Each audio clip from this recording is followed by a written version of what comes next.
right one. I walking like a vertical, look clear, aim. You want smoke, I heard it. You talk big, all wordy, all bark, no bite. You can't win this fight. I seen your hand shake when the room got quiet.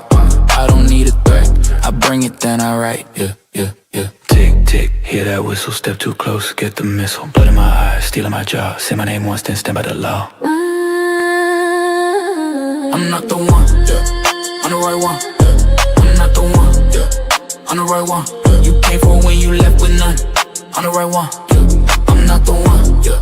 I'm the right one, yeah, yeah, yeah. I don't just a crowd, I let them come. I stare here hard like a loaded drum. You keep on talking, I keep on moving. Your chest gets loud, but your legs ain't proving. You want that title, you want that crown. I take one look and I shut it down. I crash when the flow gets mean. I came in clean, let the scene pristine. Tick, tick, hear that whistle, step too close, get the missile. Blood in my eyes, stealing my jaw. Say my name once, then stand by the law. I'm not the one, yeah. I'm the right one, yeah. I'm not the one, yeah. I'm the right one, yeah. You came for when you left with none. I'm the right one, yeah. I'm not the one, yeah. I'm the right one, yeah, yeah, yeah, yeah. I don't bend, I don't break, I don't flinch, I don't fake. Every shot you throw just feeds my pace. Every lie you spit, I put back in your face. I'm not the one, yeah. I'm the right one, yeah. I'm not the one, yeah. I'm the right one, yeah. I'm not the one, yeah. I'm the right one, yeah. You came for when you left with none. Shout out to everybody on here from that 214 to around the states to across the pond. Salute. You're not rocking with your guy RFD, aka Ray from Dallas, and I want to say welcome back, ladies and gentlemen. Salute to the beautiful Kayla, the beautiful Pretty Cookie, the beautiful Growth, the beautiful Missy, the beautiful Kathy Quinn, and the beautiful Peaches. What's popping? Right? Now, before we get the show started, y'all know, man, I need y'all to hit that like, share, and subscribe, right? Because we need to get them algorithms and thems up, right? And I'm going to give y'all 60 seconds to do that. Let's get this show started. TRUF, Truth. He's the mirage in the rear view glass. It's Ray from Dallas. Was he here? Was he there? Was he ever mine? Ray from Dallas? Just a trick played by time. This dude is savage as fuck. Or just a dream? What up, Ray from Dallas? Ray from Dallas, tell me true. He's fun. Hi, Ray. This appears to be a black man. Ray from Dallas. Let's take this walk. Is he real or just a dream? Falling stars or a laser beam? Ray from Dallas, tell me true. Are you the myth or the man I knew? This dude is Savage as fuck.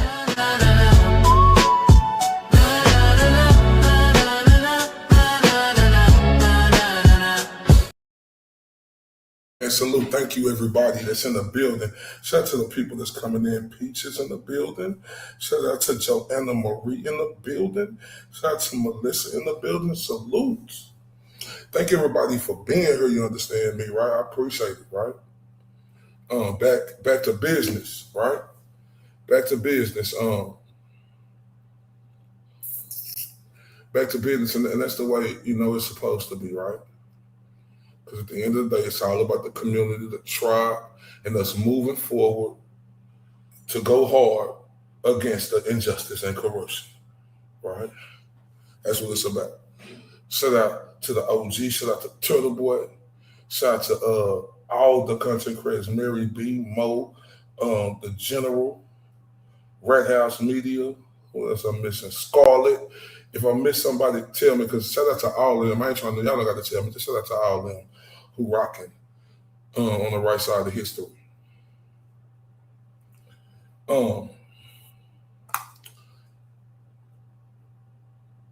Aidan Kearney versus the system. A battle over the First Amendment. Kearney case is bigger than one man. Let's take this walk. Let's take this walk. Because tonight, we're talking about a case that many people believe is bigger than any one individual. We're talking about Aidan Kearney, known to many as Turtleboy, and the ongoing legal battle that has sparked intense debates across the country, ladies and gentlemen. Now, before we begin, let me make something very clear.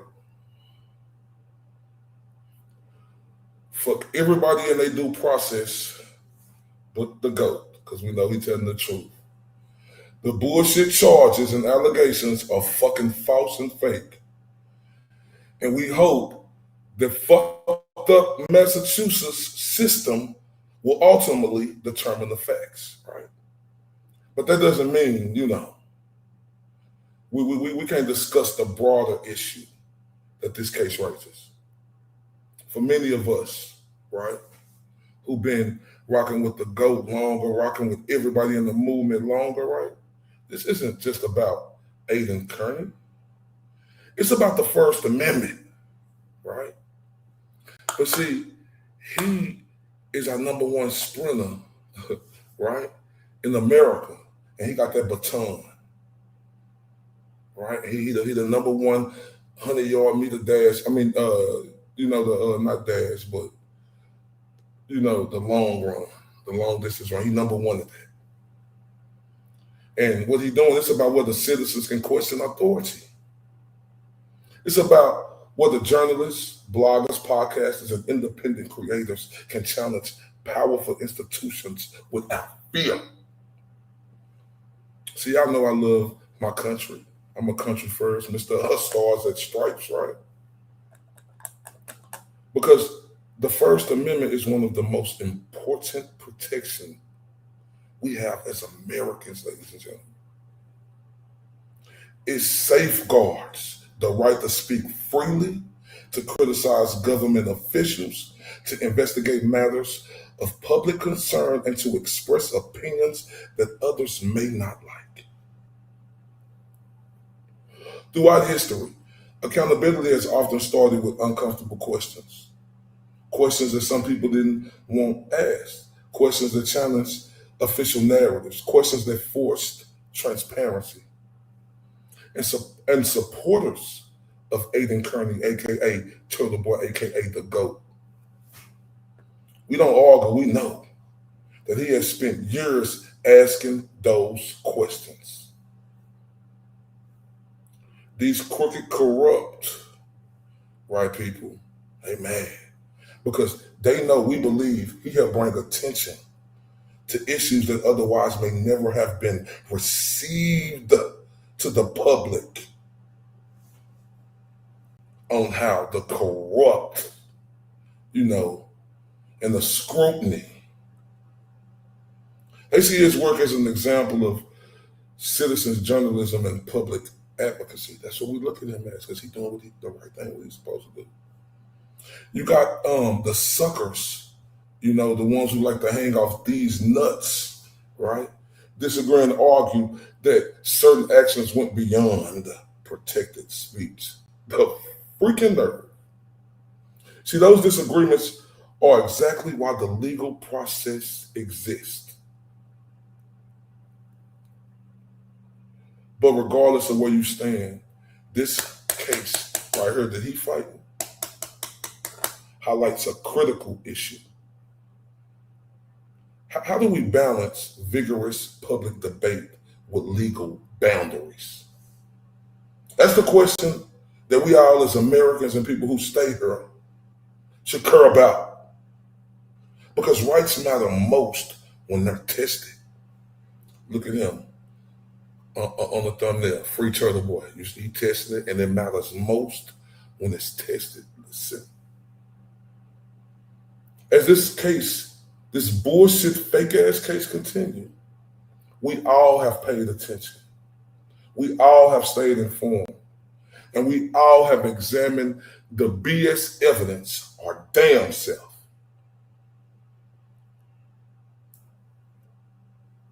So don't let the suckers tell you what to think. Tell them we know the facts and we demand transparency. And remember, everybody, freedoms protected by the Constitution belong to all of us. Shout out to Peaches, been the member for 4 months. Let me turn you up real quick.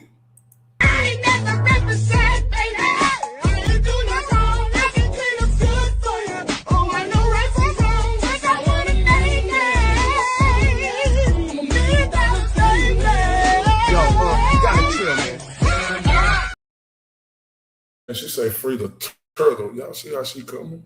Free the turtle. And that's what it's about. And we ain't gonna get confused or sidelined no more, because that's the main factor, right? It's freeing the goats. And shout out to the beautiful people who just coming in. The beautiful growth, the beautiful side _eyes _jets. Shout out to the beautiful TJ Bits _. Shout out to the beautiful Pretty Cookie and the beautiful Lollipop in the building. What's popping?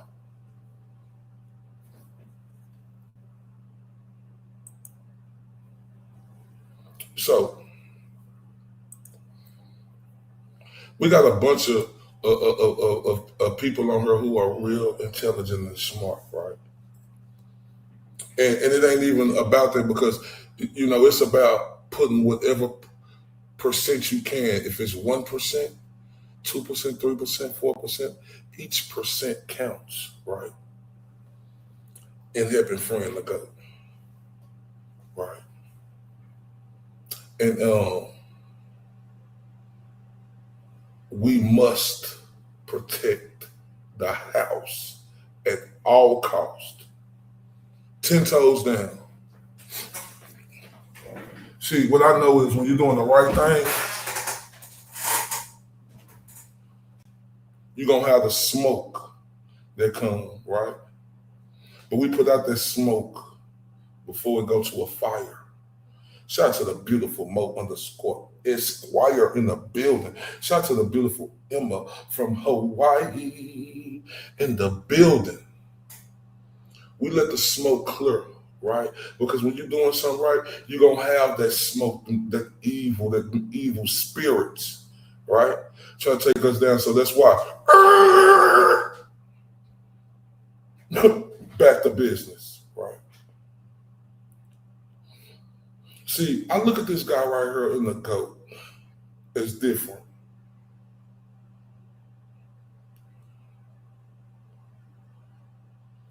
Because my First Amendment rights mean everything to me. Just like I know it means everything to everybody else, right? And this is where our test is at right here.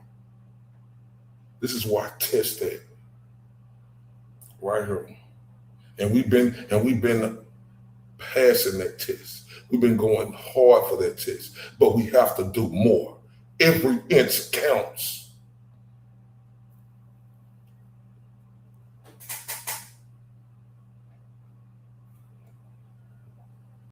And I'm gonna put everything I can doing what I'm capable to do.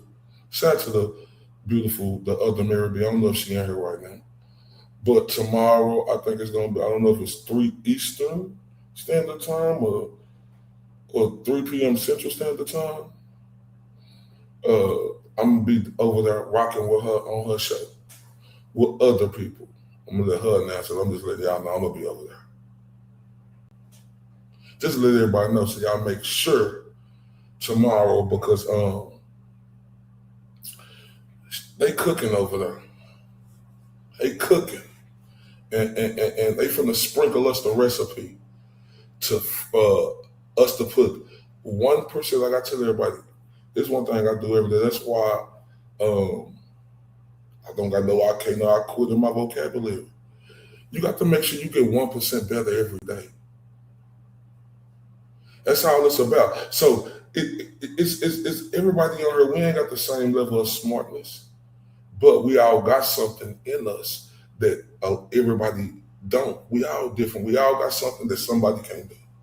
Trust me. We all got something in us that can contribute. So that's why I say give at 1% better every day. We going 100. But we want to make sure we get better 1% every day, no matter how much you can give. Just make sure we do our part, and I'm going to make sure I do mine.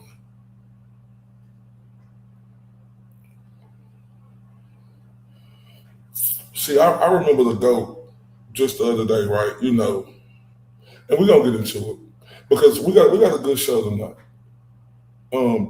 Just let me know how quick I need to go. Is there anybody scheduled to come on so I can know when to get through this, right? Because I don't want to step on them because like this serious now, and I'm focused, man, and I'm not going, and I'm so focused, right? Because the light is at the end of the tunnel,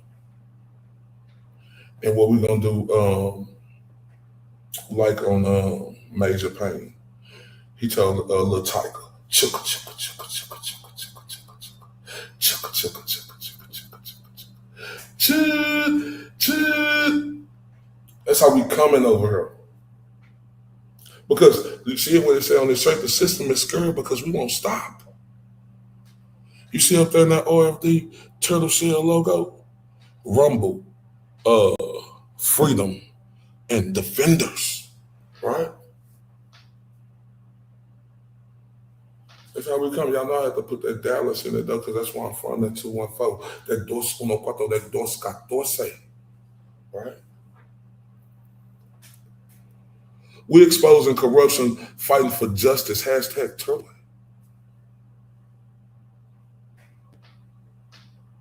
No cap.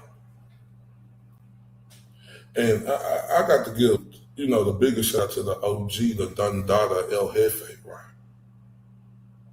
Like real talk. You know, because since I've been around and been on the scene, man, I ain't seen nobody go so hard for the GOAT and inform us like the OG do. I'm not saying everybody got their own sources. I'm just telling you with me, right? Just look today. You know, he had the pre-recorded of what he did 2 years ago.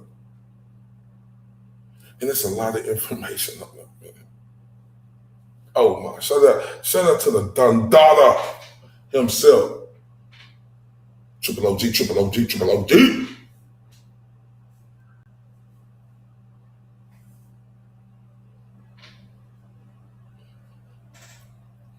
Shout out to the Mary B. Shout out to Mo_S. Shout out to everybody on her. Kayla John. Everybody grow. Everybody that's on her right now. Shout out to y'all. Right? Because with all of us, it's no stone getting unturned. I see it. And the light is at the end of the tunnel, and it's for us to keep pushing. Push it real hard. Push it real hard. And that's what type of time I'm on right now. See, everybody got a different perspective, but our perspective all the same, right? But everybody got a way they deliver stuff and what they bring and how they deliver. Shout out to the beautiful Bark and Mad in the building. That's different. So, as we know, the GOAT is getting charged or been charged with witness intimidation for the last couple of fucking years, right? And for people who are mentioned in this, if like the people who was involved in this case, like Lindsay, who I'm about to mention her, it's cool, but I just got to mention it the way I feel it. It's no shots or no pun intended. There ain't even no shots. It's just the fuckery of the shit, right? But it's a reason though. But as we know, that's the reason why Bus Stop Live came famous. That's why it's up monumental now, right? But this is when the GOAT was in court with Tim Bradle, getting charged for that. Blogs under the name Turtleboy appeared in court today after he was indicted on 16 charges tied to witness intimidation in the Karen Reed case. During the hearing, the prosecutor said Aidan Kearney has directly and indirectly encouraged his readers to confront and harass witnesses in the Reed case. The prosecutor wanted an order demanding Kearney stop that, but the judge ruled that he didn't have the authority to do that. Karen Reed is accused of hitting and killing her boyfriend, John O'Keefe, in Canton last year. Kearney has publicly questioned the investigation and videotaped himself confronting witnesses in public. Who is the prosecutor? Robert Cosgrove, and that's when the bitch ass dude Mello was on there. So just you gotta look. We looking at then, but we thinking about now, right? We looking at then, but we thinking about now. Because you gotta understand, 16? 16? Then the fuckery shit by Lindsay. And I got no problems with Lindsay now, but there was some fuckery shit at the time. Right? With the eagle, bald eagle looking Mac overbite and the rest of them, the one, the Julie Nagel, the little lesbian who wanted to, and I got no pun intended for that, but I'm just making fun of her, right? Trying to hit on her and shit.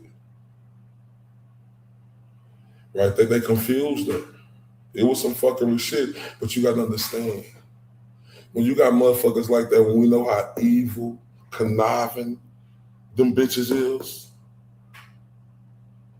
it's easy to fuck with somebody like that, put the pressure on somebody like that, especially when you powerful. Like the McAlberts, the McCabe's, and the rest of them fuckers was, right? And that's real shit. Real shit. And this what happened. We're updating breaking news at 6 o'clock. The blogger known as Turtleboy ordered to spend up to 90 days in jail. Thanks for being here tonight. I'm Vanessa Welch. I'm Carrie Kavanaugh in for Mark Ockerbloom. Now, Aidan Kearney had his bail revoked right before our 5 o'clock newscast. Boston 25 News reporter Jason Law was in court for that hearing and joins us live now from Dedham District Court. And Jason, tell us more about these exact new charges that Kearney's facing. Carrie, Vanessa, Kearney is accused of assaulting an ex-girlfriend and making threats towards her about her participation in an ongoing grand jury investigation. Kearney was just escorted out of the Dedham courthouse here behind us in handcuffs and placed in a police van just before 5 o'clock. We have video of that moment here where Aidan Kearney, again, the blogger known as Turtleboy, was walked out of the courthouse in handcuffs after a judge revoked his bail. He is accused, again, of threatening a witness Friday night. He's accused of going to the home of that grand jury witness and assaulting her and making threats. This is a woman that Kearney had been dating for several months. They broke up in early December. This encounter, though, and it was made clear in court, this encounter happened just hours after Kearney was arraigned on 16 felony charges for intimidation of a witness, conspiracy to intimidate a witness, and picketing a witness. So this all happened after he had already been arraigned on those separate charges. Kearney, as you probably know, has been leading the Free Karen Reed movement for months now. Karen Reed is the woman accused of killing her Boston police officer boyfriend, John O'Keefe. The prosecution says Kearney is harassing witnesses connected to that case and went over to that woman's house Friday night after he learned that she'd been called to testify before a grand jury. The judge seemed to agree. He ordered Kearney's bail to be revoked. He's going to be locked up. Kearney is going to be locked up in a house of correction for up to 90 days. Kearney's defense attorney, though, very vocal during this hearing as well. He called the accusations, quote, a complete set of lies from a troubled woman. We're live tonight in Dedham. I'm Jason Law for your local station, Boston 25. Now look at that. Hours after that, these corrupt bitches was at work because they seen the eye of the motherfucking tiger in the GOAT. They seen he was pressure, right? And with him being pressure, right, them bitches was acting quick, so they manipulated the shit out of Lindsay Gatani, right? And that's how it all came. Then, you know, with the DNA, I remember pick that up because I seen the go over there. So we already know about what happened at D&E when Ostrich was with him, you know. I mean, no, that was him and Will. That was him and Will when they was doing that. That's what that was. Bullshit, but we know they got dropped. But that's the beginning of it. But ain't no problem with Lindsay now because you gotta understand, you know, people could trick you this powerful, man. And these people, we know what the fuck they are. Think about how manipulating and fucking deranged they could be. Remember, Lindsay told me that she had like voodoo dolls of them, right? Fuck me up. Fuck me up. So if you, Lindsay Kearney, a gullible situation, and you got that overbite, let me tell you something, Fire Marshal Bill looking at Jennifer McCabe, right?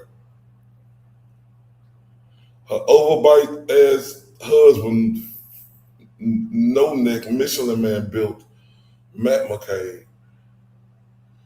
Then you got this other big motherfucker over there, that, you know, all these motherfuckers, and they all looking at you, right? It's easy to get manipulated. Who ain't been manipulated before?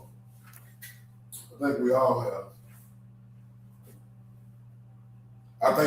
have.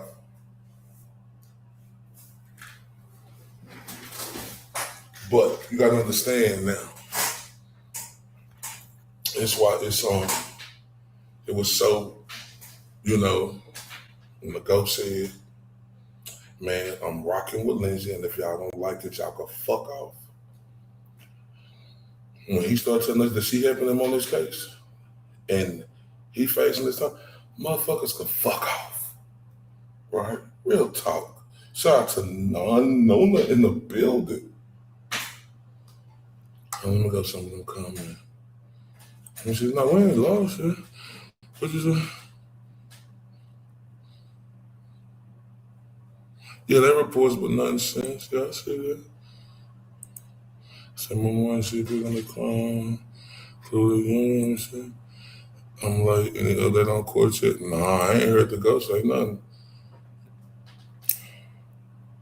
Yep, damage. Brock and Matt, that's a great point. You talking about, you know, them rotten, but oh my God. That's it. But see, their egos was playing, and I say this respectfully, with this guy right here, a motherfucking maniac when it come to fighting for what's right. And it was all of them and this whole town that corrupt, and they faced a motherfucking maniac when it come to fucking up corruption.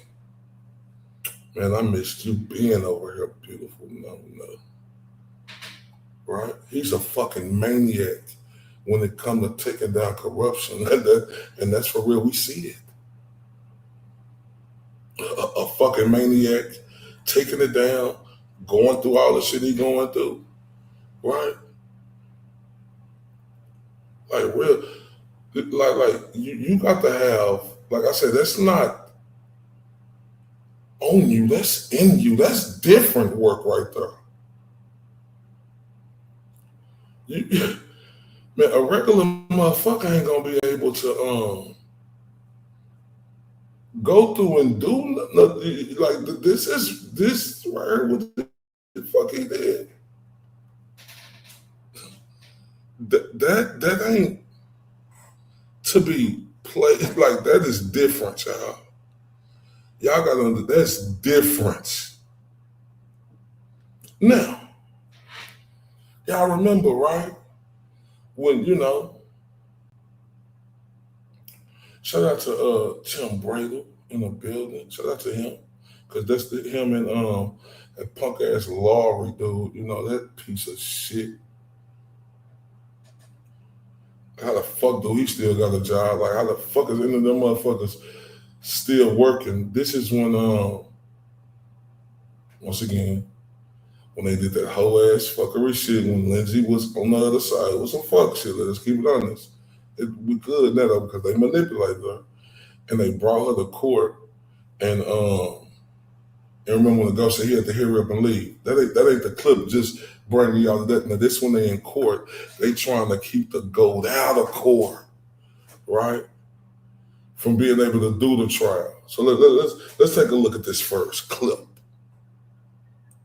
Okay, Judge, so if I may, I'm sorry to jump in, but just if I may, I do have what I think is a pretty substantial procedural objection. Okay. Maybe I'd ask that you sort of just make a quick bifurcation of the issues here, and we can address the procedural issue before we get into the substance of the motion. Sure, I'll hear you. We could. Thank you very much, Your Honor. Your Honor, so the record is clear, because we may need an appellate record in this case. Okay. But I was here in the Norfolk Superior Court today, completely unrelated to Mr. Kearney, my client, as you know, in the other matters. And I was here today on the matter of Commonwealth versus Tylee Curry for a motion to suppress. Which is a case that I am in the middle of Right. that motion to suppress with you. Exactly. And I actually figured that we wouldn't do the motion and get a date. But I was fully focused on that matter and had no notice whatsoever that the Commonwealth was in the Reed matter, was seeking to exclude my client as a journalist from this courtroom. The first thing is that, and I know the court has a job to do in terms of ruling on this motion, and that's fine. And I ask that the ruling be that it be denied on procedural grounds. The procedural grounds are, Judge, that there's been no service of process whatsoever on a case where the government is seeking to essentially trample all over my client's First Amendment rights as a journalist. On 15 minutes notice. You know, I know you gave me the thing 15 or 20 minutes ago. And it's more than a half an hour, but I understand. All right, well, you get the point. So, you know, this is not something that I can process and absorb and make any sort of cogent arguments on the merits of the motion on that time period. And I'm sure that the court respects that. I'm trying to address it as best I can, but I think that the procedural issues here should control. And here's the procedural situation, Your Honor, that the government filed this 6-page motion. There's a footnote 2 that refers to them serving this motion on May 8th to the Associated Press. Why they couldn't just pull up my email and serve me is an open question that I'd like an answer to in open court. So they can serve the AP 2 days ago, but they can wait and not even serve me with the motion when I get here to court today on a completely unrelated matter, I might add. So there's some funny business going on here, and you know there's been nothing but funny business from where I sit from the Commonwealth on Mr. Kearney's matters. And here we go again. So I don't appreciate that from counsel, from the Norfolk County DA's office, number one. Boy, talk that shit, Tim Brady. Now, I'm going to say this right now. Tim Brady, he costs a lot of money. This guy ain't cheap. Could you tell? It ain't that he ain't cheap. He deserves every penny he fucking get because he is fucking amazing. And the GOAT deserves every penny he get from all of us because he is fucking amazing. No, I don't got no big channel. But shit, I want to, you know, do my part and try to have a fundraiser, you know, to help, you know, whatever I can to, you know, get this thing up because, like you say, December, right? But Tim Brady, look at the money. The shout out to Bob _is_my_name in the building. Yeah, the persecution of Aidan is digesting and unconstitutional, absolutely. And that's why we hear the free Turtleboy, because the system is scared, because we won't stop. Because we won't stop, and we ain't stopping, right? But, and just think about this too, y'all. Yeah, look, look, the GOAT didn't even know that he wasn't turning on his thing to get paid. And I didn't even know how to do that at first either. Turn on your thing to get paid while you doing your live. So think about how much fucking money he lost. He just found out after the 2 cases was over with. So when do everybody get it now when he said, y'all think I got a lot of fucking money? I just fucking missed a lot of fucking money, you know, not turning his ads on. Yeah, hold up. Yep, let me go to this. Let me go to this right here. Let me go to this. You ain't lying. What you say, boy, I was 1-9? Yeah, you ain't lying. Bev allowed the prosecution to let Higgins extract the messages he wanted from his phone after destroying the phone beforehand. That was totally outrageous. Not only was it outrageous, it was fucking criminal. It was criminal. Criminal. Salute. I'ma just say the first initial, last initial, right? So I don't get this wrong. I'ma just say shout out to KR.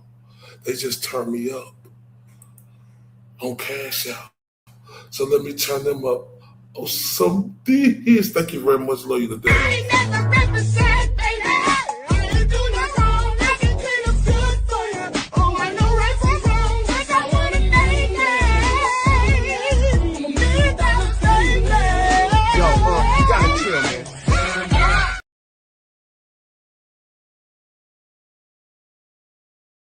Appreciate you very much, beautiful lady. Shout out to my guy, Sad. He's in the building, ladies and gentlemen.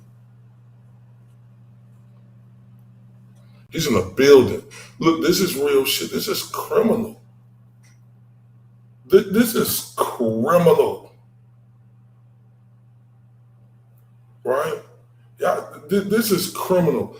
Bev allowed the prosecution to let Higgins extract the messages that he wanted from his phone after destroying the phone beforehand. That was totally outrageous. That was fucking criminal.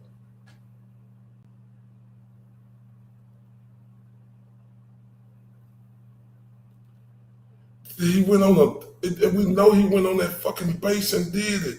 That is fucking criminal, y'all. What the fuck is this? And this shit got me fucking angry because they let him do that. Ooh wee. But like I said,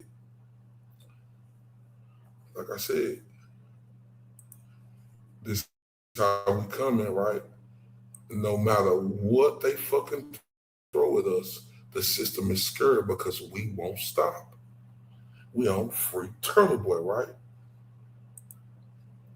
So, and they doing everything they can. Y'all see on the first clip I played, the great Tim Bradle, right? He said, what they doing, like they should give me this notice just now, Judge. I wasn't here for that. I didn't even know about this. And I have to come here and speak for my client about this. This is outrageous. And Kearney, oh Lord, this woman. She tried to, everybody know what happened, but let's just continue. To Your Honor.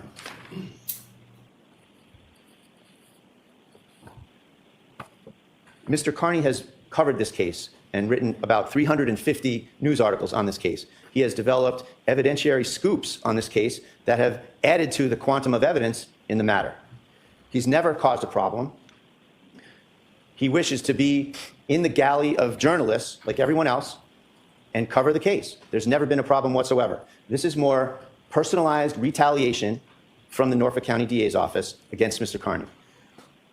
Another point, Your Honor, is that this matter, as far as the Commonwealth is concerned, is res judicata times 2.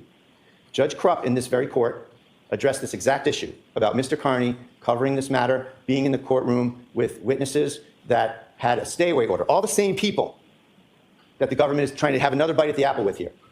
All these people. This was adjudicated fully with the Special Assistant DA before Judge Krupp, and Judge Krupp ruled against the Commonwealth. Judge Krupp said that Mr. Kearney was able to be in the courthouse covering this case regardless of any of these witnesses in the stay-away order. The stay-away order was exempted from Mr. Kearney's presence in the courtroom, rather, was accepted from the stay-away order. Okay. So this is done. This has been adjudicated. It's been adjudicated again, Your Honor, by Judge Pomeroy across the street in the district court. One of these people associated with Mr. Kearney's detractors, Ms. Gattani, has taken up with the Commonwealth and sought charges and sought a restraining order against my client. And Judge Pomeroy recently, as recently, I think it was a couple of weeks ago, we were across the street, Your Honor, seeking to vacate the order under the doctrine of unclean hands because this plaintiff keeps trying to contact my client while under a restraining order. Putting that aside, the ruling in that matter, Judge, was another ruling in support of Mr. Kearney's First Amendment rights. It was another ruling that said Mr. Kearney was not subject to the restraining order in any court of the Commonwealth.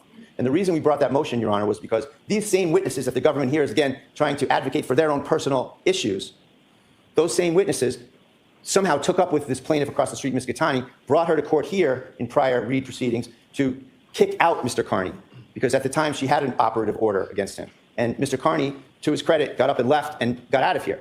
And that situation was what we addressed across the street with Judge Pomeroy. He agreed with us and said, you can go to court, you can cover this.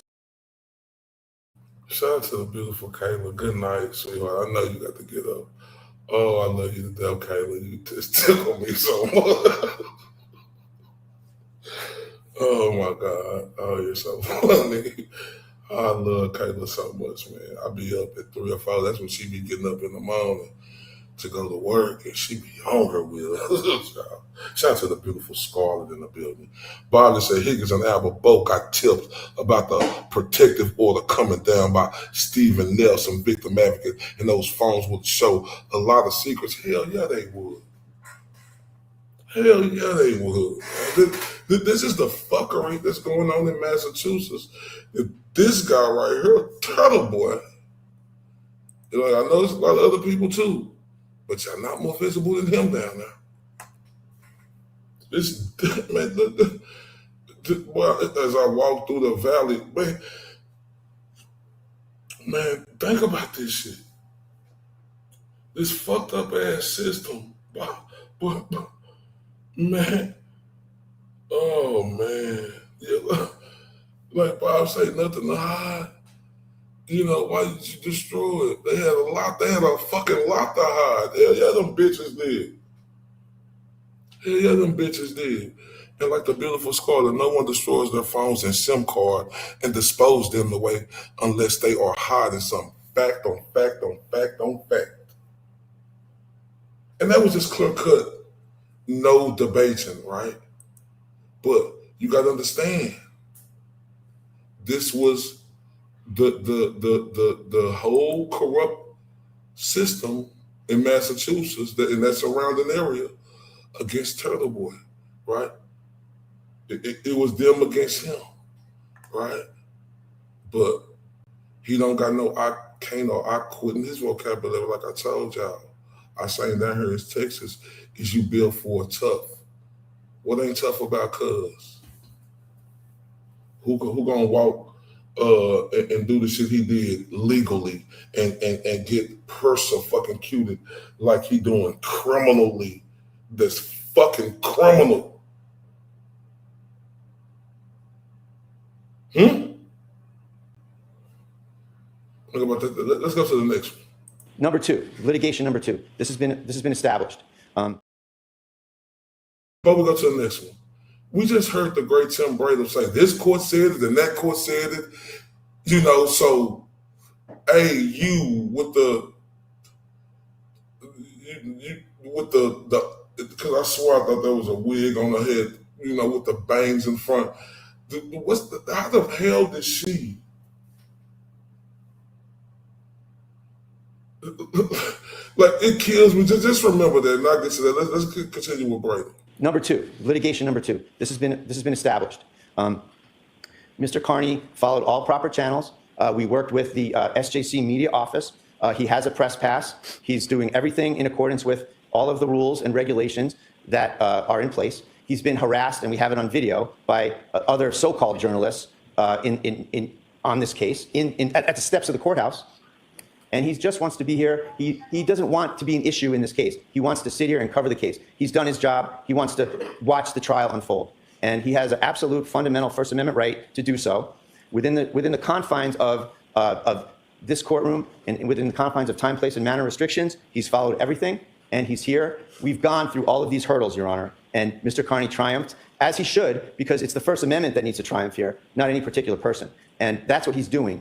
And there's absolutely no reason for the government to sneak behind my back to interfere with his First Amendment rights. It's outrageous, And on procedural grounds, I ask you to deny the motion for all of those reasons. And if the court has some hesitancy to do so with respect to these procedural issues, I ask that you set a date give me 7 days or so that I can properly respond to this motion on the merits of whatever's in these 6 pages of the motion that I haven't been able to look at. So thank you for hearing me, Your Honor. All right, sure. And you wanted to... Man, come on, man. That was a freaking outstanding fucking argument. And he asked that crooked woman with that black robe on, give me 7 days. I just need 7 days with this I was ambushed with. And you know it. Because I was here with you on another case. And what's so cold about that last clip before that, he told them they intentionally brought Lindsey here to get him arrested again on bond, and he hurried up and left. And remember, the ghost, he went to the police and told them, I ain't supposed to be here. A woman just came here and I don't want to get arrested. Right? Man, that's fucked up, boy. That's fucked up. She let Brian Albert sit in the last day to intimidate the jurors looking straight over at them, and she opposes. I remember this. Oh my God. Bob, you was that dude, boy. Hey, Bob. Fam, I remember that shit. And the dude, Listen Turtle, was there, and all them other stupid journalists was there, you know, right? It's just crazy. That's why I say that's a fucked up state down there. Shout out to my guy Bob. You that dude, Bob, for real. You that dude, bro. That's a fucked up state down there, y'all. It's fucked up, right? It's fucked up. Like, and this is no diss to the great people who are good people in Massachusetts, but that's a fucked up state. What they doing to Turtleboy and the characters that's fucking involved, and like Bob _is_my_name said, she let Brian Albert sit in the last day to intimidate the jurors looking straight over at them, and she opposes the GOAT. Think about that. So, I know we kind of let the cat out the bag, right? But let's continue. We're almost through with this part, right? Because we got a bunch of parts to get to. Let's get to this bullshit ass Sure. dude. And you wanted a response to your question from Mr. Lally on why you were not served, but the Associated Press was served. That's correct. So if you talk about that in the procedural part of this, Mr. Lally? Yes, Your Honor. Simply put, Mr. Bradle, neither Mr. Bradle nor Mr. Kearney are parties to the case. I can't presume that Mr. Bradle's representation on one criminal case is going to extend to a motion of which he would be at best a third party on a separate criminal case. We are required under the SJC rules to serve it upon the Associated Press, which we did. So I think that's your record now, Mr. Bradle? Thank you. Okay, on the procedural issue, okay?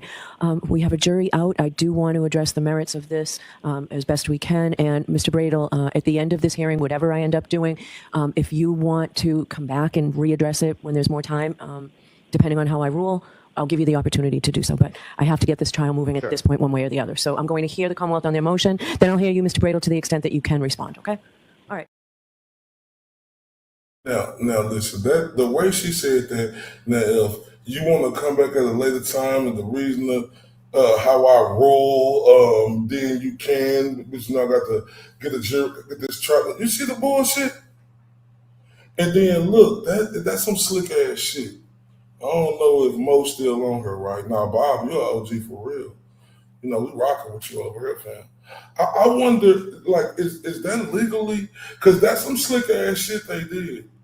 So, how are we supposed to know if he's representing him in this part of the thing? Listen, mouth. Shout out to the beautiful growth. Like, that's some slick shit. And I don't know if that's correct, because I'm not a lawyer, right? But the way he said it, right? It's fucked up, right?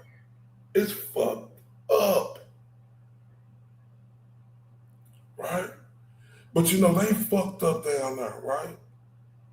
Canoni fucked up, all of them and they're fucked up, right?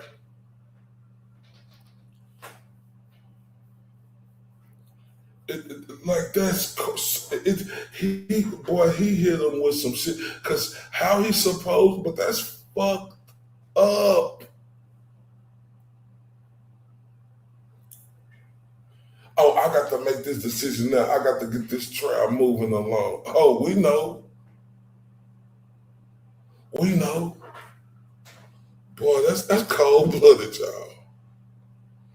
That was cold-blooded. Let's keep going. All right, Mr. Lally, I'll hear you on your motion. Your Honor, very shortly, very simply put, this is an instance in which the Commonwealth is not asking that Mr.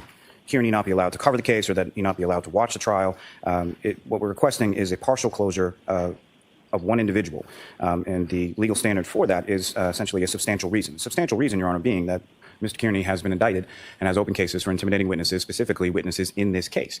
He has confirmed statements indicating publicly that his actions that he's taken in regard to those indictments were to prevent the case from ever going to trial and to intimidate those witnesses. Those witnesses will be called to testify in this case, and what the Commonwealth is simply requesting is that he be excluded physically from the courtroom, not excluded from watching the trial, not excluded from covering the trial, but excluded physically from the courtroom while those witnesses are testifying from the stand. And the witnesses you told me have expressed concern. What do you say about that? Yes, Your Honor. The witnesses have expressed concern. The Commonwealth is concerned as to his presence affecting their testimony or their ability to recall. And for all of those reasons, the Commonwealth would submit the administration of justice and the witnesses being able to testify, as well as the witnesses' own concerns are more than meet the test of the substantial reason for Mr. Kearney's exclusion during the course of their testimony. Okay. Mr. Bradel? Okay, I got this stuff for a reason. Let's just go to Bradel first. So shout out to Bob. Let's go to Bradel first. No. Your Honor, the witness's concern has no legal materiality under the law.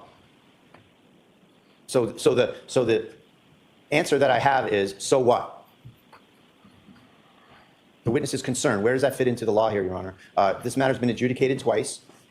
Mr. Kearney has the right to speak on the case. He's gone through all the proper channels to be here. He is not in any way wants to or is trying to make any issue of his presence here, and he's just trying to cover the case as best he can. And this is just a personal vendetta that's been carried out by the Norfolk County DA's office against Mr. Kearney. And you know, this is where the court needs to hold the line on the First Amendment. You know, this witness intimidation statute, Your Honor, is an absolute abomination. It is going to be struck down. It's just a matter of time. And this is just a continuation of everything the special counsel's been doing to Mr. Kearney, and now the office itself is doing it.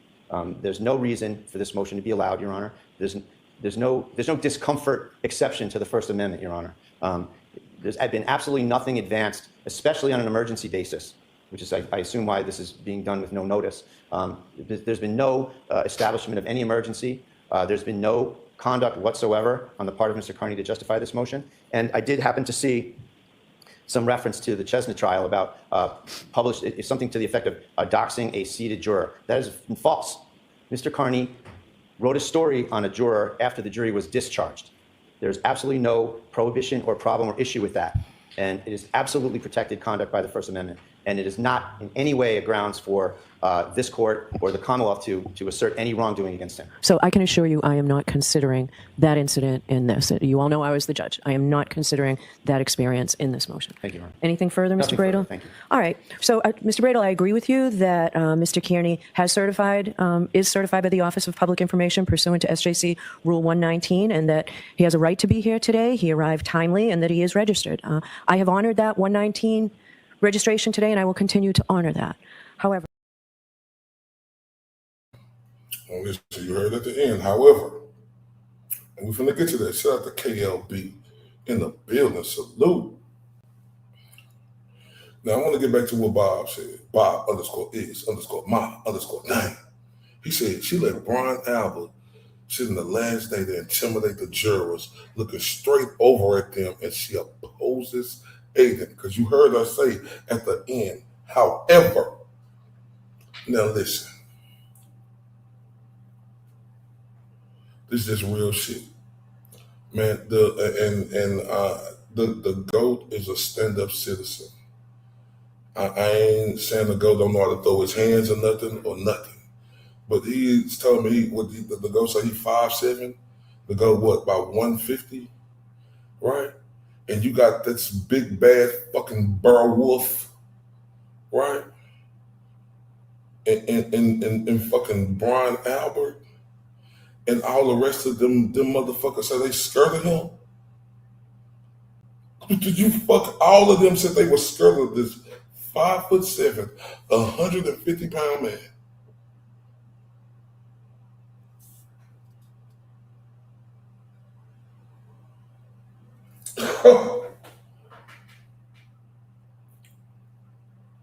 Are you fucking kidding me? With these motherfuckers say they scared of him. This blue-eyed dude.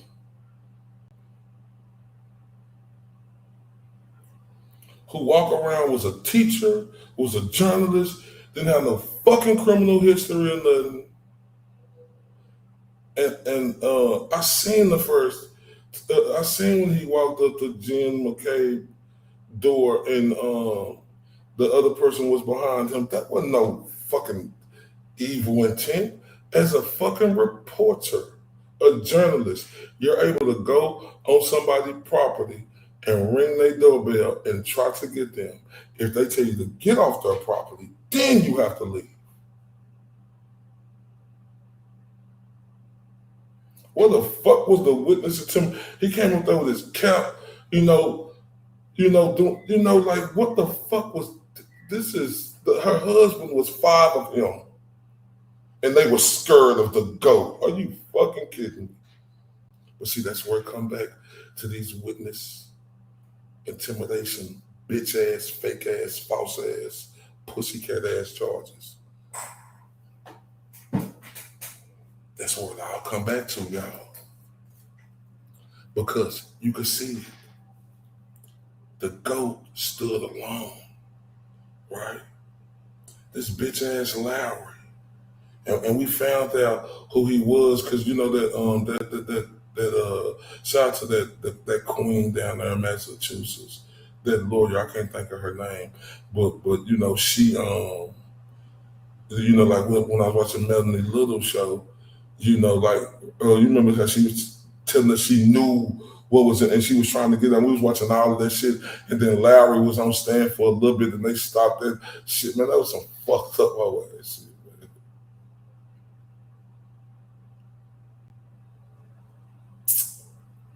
We know what happened now, but we think we knowing what happened, and we looking at this shit now. Think about this shit. Think about this shit.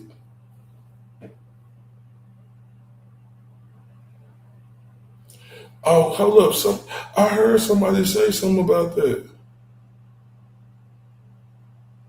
Yeah, she was in there.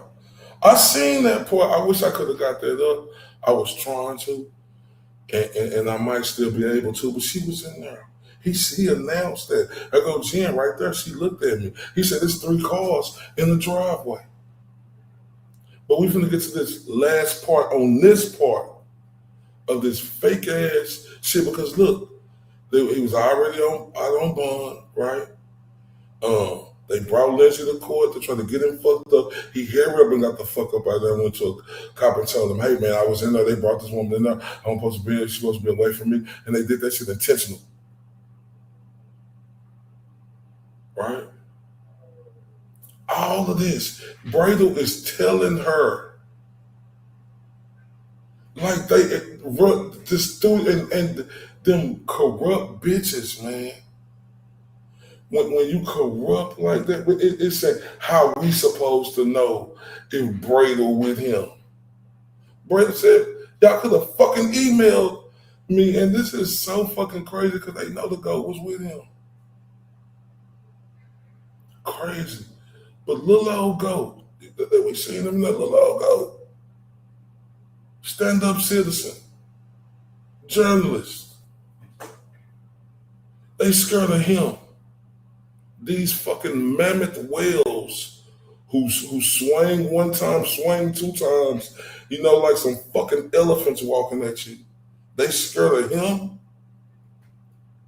All them against that one dude, but he had what we call you know, I call myself the Huckleberry, but he had the Huckleberry nuts. Cause the goat was all in the mix, all right there. I think he got banned. What was that place next door? He used to eat it all the time. He said, I like they fries. No, that's the other place. What was the name of that fucking place? Because it was next to that fucking bitch ass dude pizza shop, right? And this go exactly like that's why I say Bob is a genius. He know this case backwards and forwards, right? Because when I'm playing these clips, he already knew where I was going with it. Because he started saying this shit. I promise on everything. So that's a Bob. Right? But all them scared of him. Are you fucking kidding me?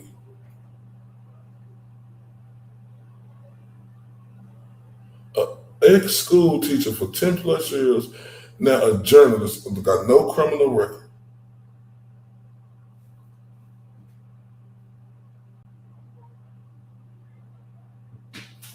Exactly, right?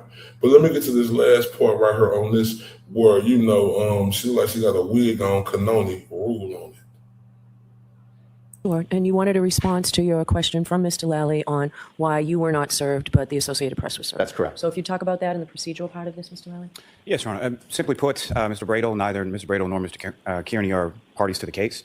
I can't presume that Mr. Bradel's representation on one criminal case is going to extend to a motion of which he would be at best a third party on a separate criminal case. We are required under the SJC rules to serve it upon the Associated Press, which we did. So I think that's your record now, Mr. Bradel. Thank you. Okay, on the procedural issue. Okay, we have a jury out. I do want to address the merits of this as best we can. And Mr. Bradel, at the end of this hearing, whatever I end up doing, if you want to come back and readdress it when there's more time, depending on how I rule, I'll give you the opportunity to do so. But I have to get this trial moving at this point, one way or the other. So I'm going to hear the Commonwealth on their motion. Then I'll hear you, Mr. Bradel, to the extent that you can respond. Okay.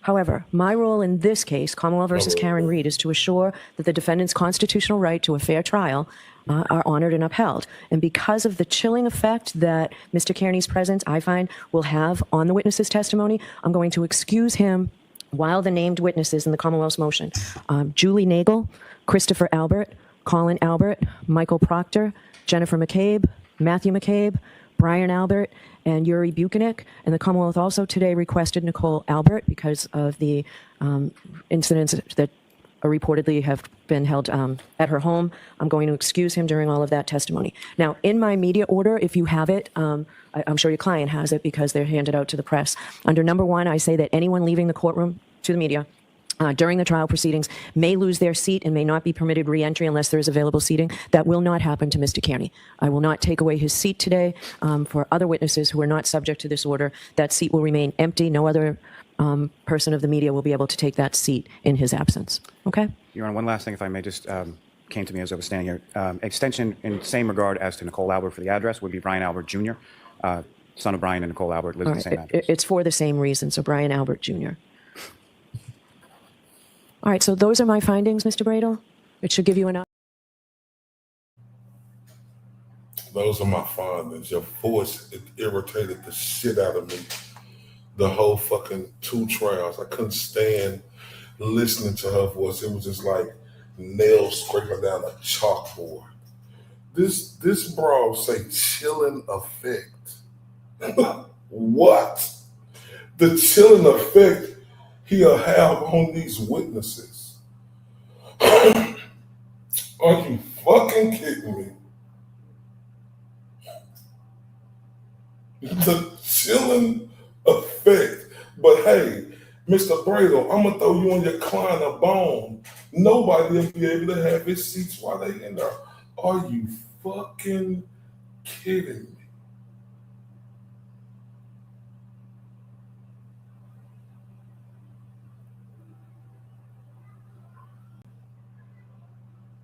Boy, this nasty work.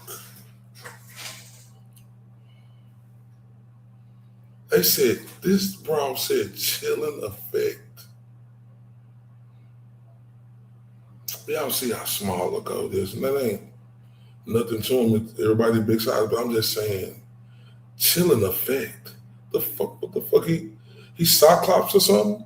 He got razor beams in his eyes that'll burn you down? You kidding me?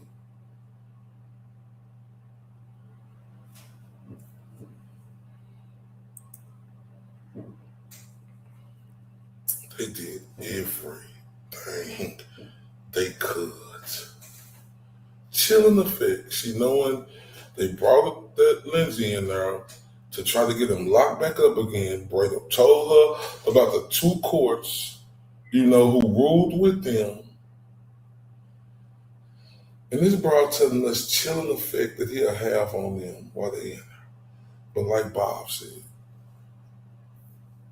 they let Brian Albert sit in there the last day and look at them witnesses like that. What is we doing? What is we doing? Now, let's get to this part. Let's get to this part.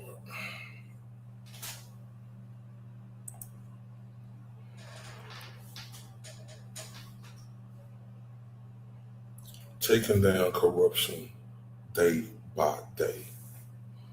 Day 1, exposing the truth. Day 2, gathering evidence. Day 3, calling out corruption. Day 4, holding them accountable. Day 5, breaking the system. Day 6, justice is delivered. Day 7, freedom restored.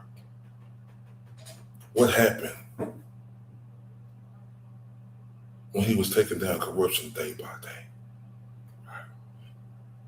All of that happened. And Karen Reed is free.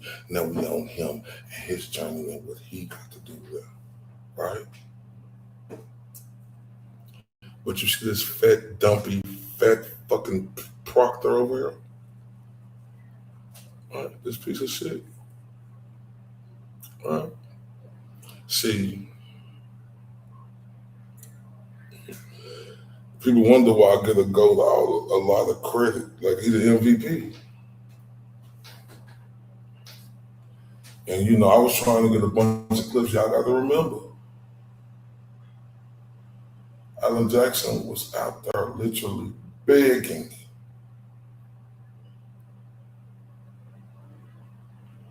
people to research this case. None of the big outlets, none of nothing. All of them in Boston, because they crooked as fuck, just wanted to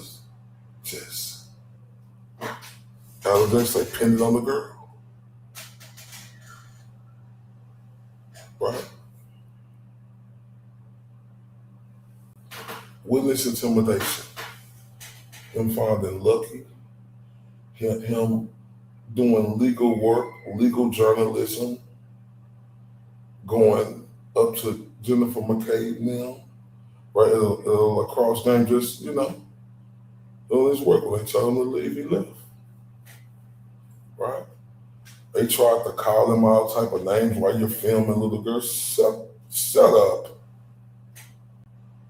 Like they were saying all that against him, like on some stupid shit. Right?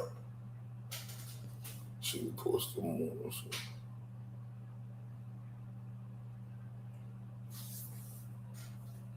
And if it wasn't for Aidan Kearney,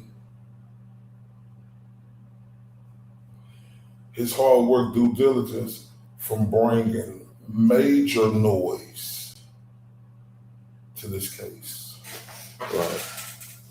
We wouldn't have learned about this piece of shit right here. Let's get to it. Because this one we learned that early. Shout out to Alan Jackson. And we knew it was, we'll get to that. You see an entry from Courtney Proctor, a text starting, "I didn't give my." Yes. Request permission to publish, Your Honor? Yes. 2526, Mr. Bates. On that date, February 4th, 2022, your sister texted, in relation to some sort of donation that she had given. I didn't give my name as I didn't want anyone to link me to Michael, meaning you, correct? Objection, Your Honor. May we approach? Okay, take that down.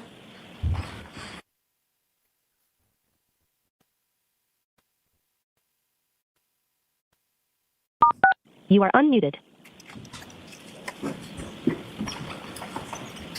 Yes. You see the text from Courtney Proctor. I did not give my name as I didn't want anyone to link me. So that's stricken. That's what was objected to, just this one. Or the whole page goes in. You responded to a text message from your sister, correct? And your response was, hopefully she kills herself, correct? Yes. Who's she? The defendant. Miss Reed? Correct. You literally said that you hope that Karen Reed, the subject of your investigation, the woman sitting to my left, about 7 feet from me, that she would just die, correct? The figure of speech. You wanted her. The figure of speech is you wanted her to kill herself. No. Right? No, it's not. Trooper Proctor, Karen Reed, in your investigation, had quickly become a very serious problem for you, hadn't she? Objection. Sustained. Did you believe that Karen Reed was a problem or an issue for your investigation? Objection. I'll allow it. No, absolutely not. In your words, quote, all the powers that be want answers ASAP. That's what you texted on January 29th, right? Yes. That put a lot of pressure on you, didn't it, Trooper Proctor? There's a lot of pressure in every case, sir. This case involves a Boston cop whose family you were actually connected to, correct? Loosely. Chris Albert, loosely. Yes. Julie Albert, loosely. Yes. Colin Albert, loosely. Yes. Kevin Albert, loosely. Yes. Loose enough to leave his badge and his gun in your cruiser after a night of drinking, right? Objection. Sustained. You agreed in your group chat that you needed to, quote, make this cut and dry because another cop was involved. Those are your words, right? Objection. Where is this? This was referred to in earlier text messages, group chats. So is that right? Did you say that, sir? I did text that. I don't know if it's in the exact context. But yes, those were my words. Group chat. Yes, that was in the group chat. Your friends wrote this whole thing in their words, stinks, correct? Yes, I interpret that as a joke. You believed, Trooper Proctor, that your life would be much easier if Karen Reed was just dead, didn't you? Objection. I'll allow it. No. Like I said, it was a figure of speech. My emotions got the best of me based on, the fact that Miss Reed hit Mr. O'Keefe with her vehicle and left him to die on the side of the road. So my emotions got the best of me with that figure of speech. Well, let's talk about your figures of speech. During the course of your investigation, your figures of speech include the following. She's a bitch. Objection. Is that right? Yes. A whack job, correct? Yes. A retard, right? Yes. Her balloon knot leaks, right? Yes. No ass, correct? Yes. She's fucked, according to you, right? Yes. Ass leaker. That was the word you used, a figure of speech, right? Correct. A girl who shits herself, right? Correct. And then fuck her, correct? Correct. Would you agree, Trooper Proctor, that you have dehumanized Karen Reed during the course of your investigation with comments and words like this? Objection. I'll give you this one, Mr. Jackson. Would you agree with that? I would say based off that language,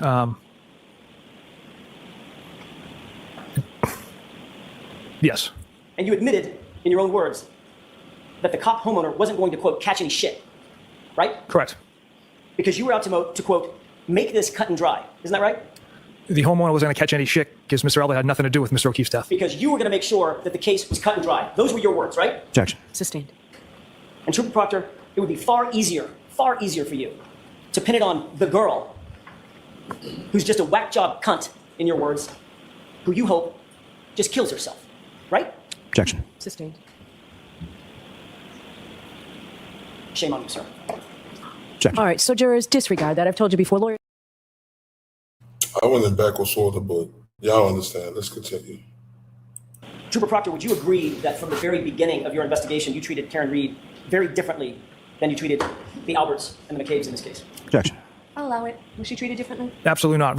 Like I said before, we follow the facts and the evidence, an open mind. Did you consider her to be, for want of a better phrase, an outsider? No, not at all. Not somebody from Canton? No, not at all. Not family, not friends with the Alberts? Absolutely not. At some point, your view of this case caused you to turn what could be described as a bias into an out-and-out hatred. Would you agree with that? Objection. Sustained. Did you develop some sort of hatred for Ms. Reed? Objection. At any point in your investigation? I'll allow it. Again, we follow the facts and evidence which showed Miss Reed hit Mr. O'Keefe with her vehicle. And yes, at times I got emotional because of that, and I said some stuff, texted some things I shouldn't have, but it was based off the evidence. As a matter of fact, you did express your feelings about Ms. Reed in yet another text message that we haven't gone over yet today. Is that right? On February 4th, 2022? Might as well turn to tab 10. Tab 10? It's either the bait stamp or the... This is triple F as in Foxtrot. And the bait stamp is 2526.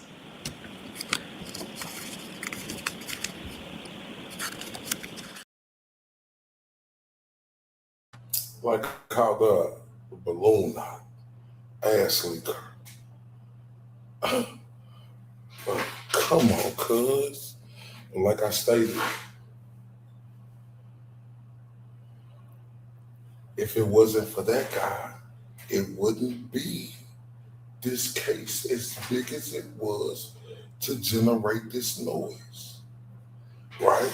And they did everything they could, right? And that picture of that fat sour ball piece of crap and Proctor, that's how he really probably looking right now.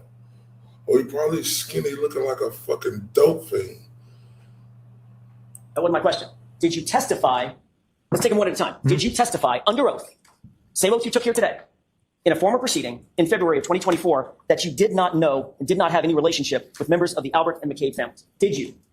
I haven't had a chance to review those minutes. I've only had one opportunity to, and that was a couple months ago. So I would want to review those minutes in order to answer that accurately. You can't remember how you testified, whether or not you knew or had relationships with the Alberts and McCabes? Objection. Sustained. As you sit here right now, you need to refresh your recollection. You can't remember what you said. Objection. Do you remember what you said? During that proceeding, no. Would it refresh your recollection if you took a look? That's the bullshit I'm talking about right there. Do you remember what you said? No. Look, this is the thing right here, and it's witness intimidation against Aidan Kearney. This motherfucker knew all of them. This motherfucker, Colin was in a wedding and shit, and all of them. He said loosely, son of a bitch. And this is still being upheld. Oh man, this is ridiculous. Let's continue. Trooper Proctor, without getting to the specifics of the words used in the following, in the next exchange that you're looking at, it's fair to say that your high school buddies then continue to discuss Ms. Reed's medical issues, correct? Objection. That's sustained. Come on, Mr. Jackson. That isn't what you said you'd ask. Go ahead and ask the question you said you'd ask. Was there a continued discussion that finished on this subject matter? Yes. On Monday, you indicated that your conduct in this case, and specifically your conduct as reflected in these messages, how did you put it? It did not affect the integrity of the investigation, of your investigation, correct? What you said to the jurors. Correct. You know what the definition of integrity is? Doing the right thing when no one's looking. It means the quality of being honest and having strong moral principles, correct? Objection. Sustained. Do you believe that integrity Objection. means being honest and having strong moral principles? I believe that's part of it as well. Do you stand by that testimony that you were showing strong moral principles in this investigation, sir? In the investigation part, absolutely. Through these text messages, absolutely not. They were juvenile and regrettable. When you say they're juvenile and regrettable, it sounds like you're almost apologizing to the jury for your conduct. Is that what you're doing? For those text Objection. Sustained. Trooper Proctor, have you ever apologized to Ms. Reed? Objection. Sustained.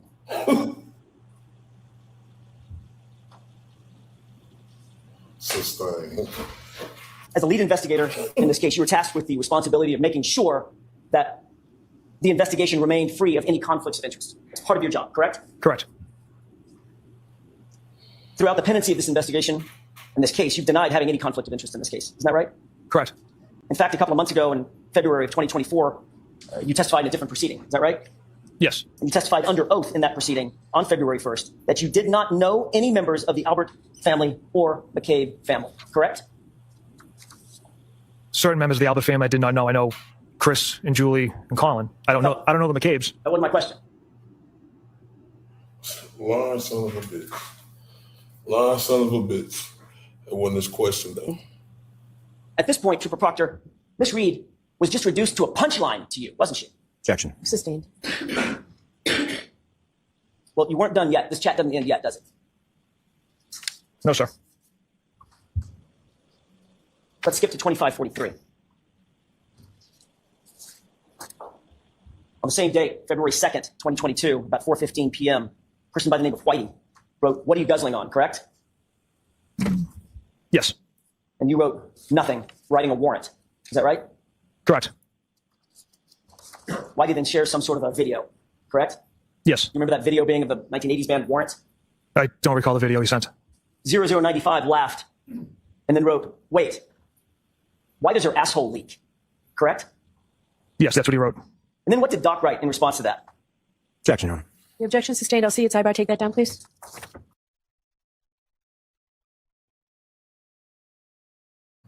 Boy, these some bitch ass motherfuckers, man. Boy, you piece of shit. Why does her asshole? Boy, these dudes ain't shit. They're like they ain't shit. That's what all this was pivotal. Oh, man. Why does her asshole leak? These dirty fucking dogs. It's just some fucked up shit, man. It's fucked up. Date is now February 2nd, 2022. A person by the name of Doc writes, "Is that chick a smoke?" Correct? Correct. Who's the chick? Miss Reed. And you write E-H, right? Yes. And then you write nutbag, as Chief would say, correct? Correct. Who's Chief? A friend of mine. And then you write what? She's got a leaky balloon knot. Trooper Proctor, explain to the jurors what a balloon knot is. Your essentially, I guess, your rectum area. Your anus? Yes. That's what you were referring to about Miss Reed? Your rectum area. Yes. You were making fun of her because you believed at that time that it leaked? That's how you were treating Miss Reed? Yes or no? Yes. Motherfucker. And then you followed that up just to make sure you cleared up any mistake about what you meant with leaked poo, correct? Objection. All right, so I'm going to strike that. You can get this in, but do it the right way, Mr. Jackson. You followed that up with the phrase leaked poo, didn't you? I did. Again, another reference to Miss Reed's medical issues and medical conditions, correct? Correct. Specifically focused on her anus, correct? In reference, yes. Bastard. Bastard. Were you aware at the time that you wrote this that Miss Reed had suffered a colectomy surgery, very serious surgery? I was not, sir, no. Were you aware that she had had 10 surgeries in 18 months, several years prior? 10. I was not aware of that. Were you aware that she had serious medical issues, gastrointestinal medical issues, that she suffered, that she was a victim of for years? Did you know that? Objection. Sustained. But you decided that you're going to take another shot at her and talk about her anatomy. 1 second, sir. This bitch. And it's a moral to this, y'all. I'm sorry. You decided that you were going to take another shot at her and talk about her anatomy as a balloon knot, correct? Objection. Sustained. Sustained.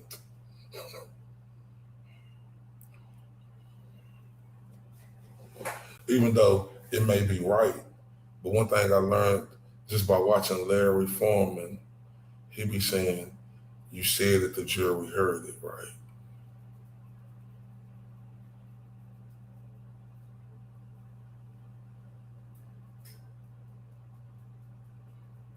Oh, it's cold-blooded.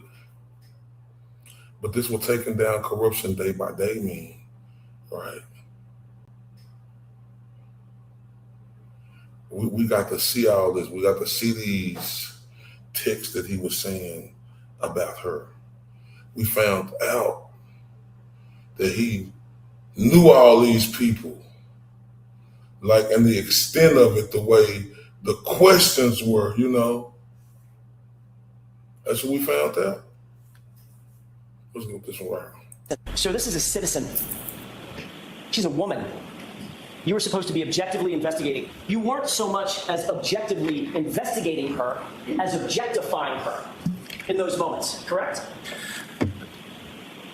Again, Mr. Jackson, it was a poor choice of words and a joke. It was a poor choice of words and a joke. And like Alan Jackson said, you dehumanized her. Right? Dehumanized her.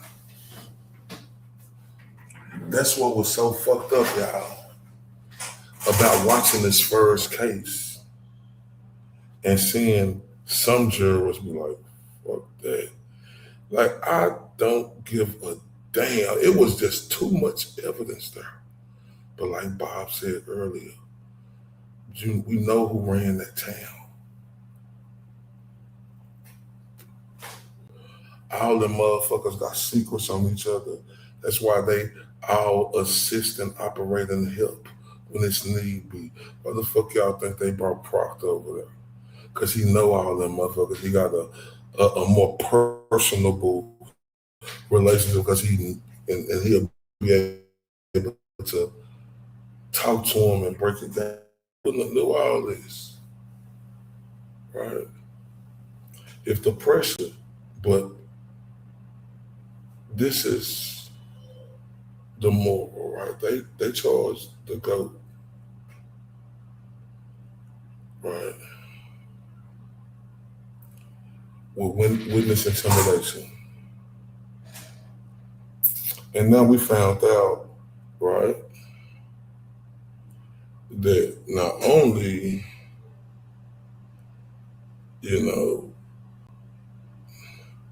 he is how what he said about Karen Reed, but we found out a lot of stuff about him, right?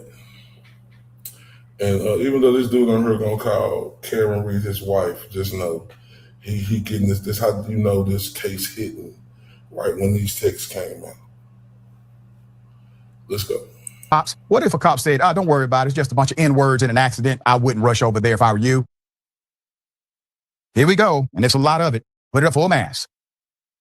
Exposed, ladies and gentlemen, 2 white cops, former sergeant, which is a supervisor, Sean Good, and trooper, that is a state agency, Michael Proctor, are in hot water after their racist and sexist text messages have been exposed. They are no longer working with their Massachusetts police departments, and I'll tell you how it all unraveled. First, the messages in question. After observing a multi-car accident and initially informing Sergeant Good, who's a supervisor, in case he was on duty, Proctor said, quote, "Take your time. I saw a N-word was involved. So I wouldn't rush if you're working. Let them die." End quote. Some other messages pulled directly from the lawsuit. Quote, "That lady was an absolute C-word and N-word who had it in for me for some reason. Michael Proctor." Well, I mean, Michael, it may be because you're racist and sexist. There's more. Unfortunately, I know Randolph all too well. Place is a complete ish-hole filled with N-words, no good N-words. Michael Proctor. No good N-words, sir? There's more. Quote, "It should be a punch of N-word day in Canton today out of retribution. Any shine you see blasted in the face." Michael Proctor. Here's another one. Quote, "America sucks. Hitler was really onto something. Then the effing U.S. had to step in and ruin it." Michael Proctor.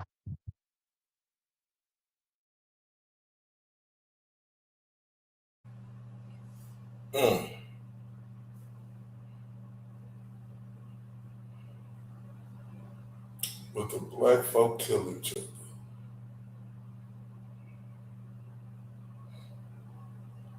They ends this. All type of stuff he said that was just so disgusting.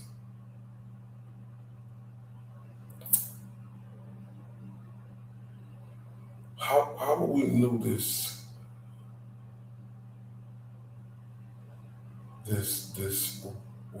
racist, sexist, right? Him and that punk ass dude and Sean Good and a lot of other people. It's coming to light, right? And this word all wraps around the GOAT, right? Because The GOAT said on the post a couple of days ago, like they unpounded these text messages for Karen. When mine gonna get unpounded? Oh my. When Jennifer McCabe's gonna get unpounded? Oh my. Because they know each other. This ain't no regular people, they know each other. Colin was in their wedding. They know each other, well connected.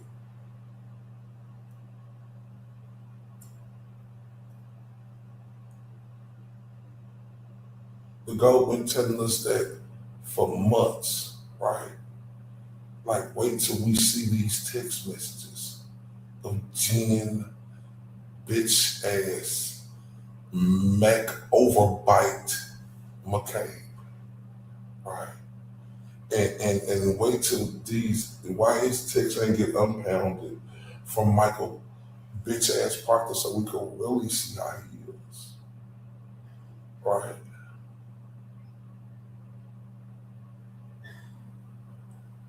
I mean, this is journalism and taking down corruption at its finest.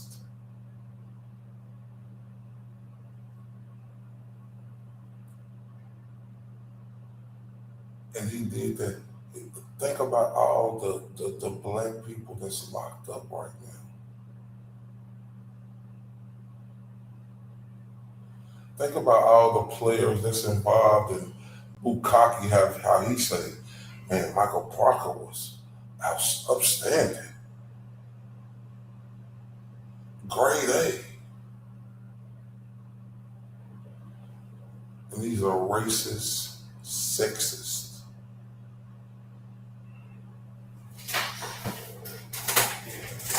This all playing a part right here for me. Let's continue. This man has been investigating cases. His investigation leads to lies being turned upside down, unraveled, completely unhinged, and destroyed. His word has to be factual and not biased. This does not seem like a man who's able to utilize the context of, let's just say, non-biased commentary of the scene. There's more. So his buddy, the sergeant, quote, "Eat a Black D Word" by Sean Good. There's another one. "She's a Jew, so death puts out" Sean Good. We got more. "Boston Mayor Michelle Wu is a little C word" Sean Good. And then we don't know the N-word. He just shot him the N-word. N-word, Sean Good. Quote, "Now, how are the blacks down there? Very blacky." Sean Good.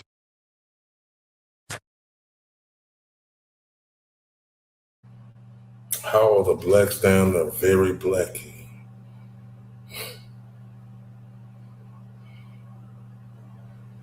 I'm terrified to come to that state. You know, terrified to come to that state.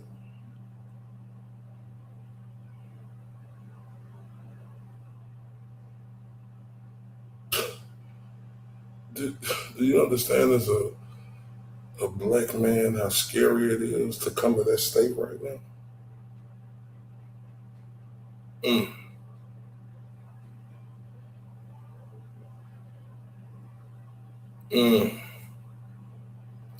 With this all in their face. Let's continue. Came out during court proceedings. Okay. That's because typically affidavit, requirement, warrant, we got all your messages. Put it up for a mass. These messages only came to light because of Karen Reed, who launched a lawsuit accusing both Good and Proctor of covering up the murder of her husband and instead framing her as the murderer. I want you to go back to her, go to her picture, because this woman is a hero, okay? This woman is a hero. it all tracks. What she's saying about these cops, it all tracks, right? She fought them. She knew something was absolutely wrong with the way they were investigating the case and their need to seemingly blame her and frame her as the murderer for the case, for her husband's death. Karen Reed was acquitted of killing her police officer boyfriend, John O'Keefe, last year, but she was convicted of a single charge, operating under the influence of liquor. Prosecutors pushed a narrative that in 2022, Reed reversed her car, running him over and then leaving him for dead outside of a gathering at a suburban home they attended. There was no video of the alleged collision, nor did any witness claim to have seen this alleged collision. Meanwhile, her attorney blamed others for O'Keefe's death, including Brian Albert, the now retired police sergeant who was helping host the gathering at his Canton home, and said she was the victim of a corrupt, biased law enforcement investigation. Yeah, she stood strong, but submitted to the madness on that. That guy right there, taking down corruption day by day, he exposed it all. He put that pressure on two heroes. He served jail time away from his kids. That's different work right there. But that's true. Let's continue. Proctor was the lead investigator in Miss Reed's case. He was fired by the state police in March 2025, in part due to messages he sent about Miss Reed that came to light during her first trial, including one where he said, quote, hopefully she kills herself. That'll make all of their corrupt investigation go away. Sean Good, former Canton police officer, sergeant, resigned last Tuesday in the middle of an internal affairs investigation related to the dozens of messages between him and Proctor that date back all the way to 2013. Ms. Reed sued the Massachusetts State Police, and she sued the town of Canton on Thursday. Think about that. 2013, they go all the way back to. These piece of garbage dudes. Like this, that's why it's so mind-boggling, man. I'm not a lawyer. I'm not a judge. I ain't got them type of skills, right? But me looking at this right here, tell me everything I need to know if you're abiding by the law. Let's continue. At the police department, the complaint filed Thursday cites text, records, and other communications that allege Proctor and former Canton Police Sergeant Sean Good made derogatory remarks and were unfit to investigate this death. The department swear they had no idea about this misconduct. Two town officials who previously said they learned about Ms. Reed's lawsuit through a press release and media reporting said on Friday they had not previously seen the messages. Quote, the messages are abhorrent, deeply offensive, hateful, and do not reflect the values of the Canton Police Department or its members, officials said. Reed alleges that state and Canton police knew or should have known about the comments. Quote, claims that the town knowingly ignored misconduct or failed to take these allegations seriously are inconsistent with the actions taken. The town responded Friday. Upon learning of the allegations, the town promptly removed Sergeant Good from the workplace, retained an independent investigator, and pursued appropriate personnel action based on the information available throughout the investigation process. The Norfolk County DA's office, which prosecuted Ms. Reed, is reviewing Proctor's cases while he was with the department. Now, they said they didn't know. They knew nothing. They didn't know he was like that. Now, well, all we know now, this is mind-boggling. This right here is everything that our country don't stand for, right? And let's finish it off with this. The egregious and offensive information discovered on former Trooper Proctor's personal cell phone is inexcusable. Former Trooper Proctor's outrageous comments do not reflect the values or beliefs of the hardworking men and women of the DA's office. The NDAO continues to review cases in which former Trooper Proctor was involved to ensure a fair and ethical prosecution of all defendants.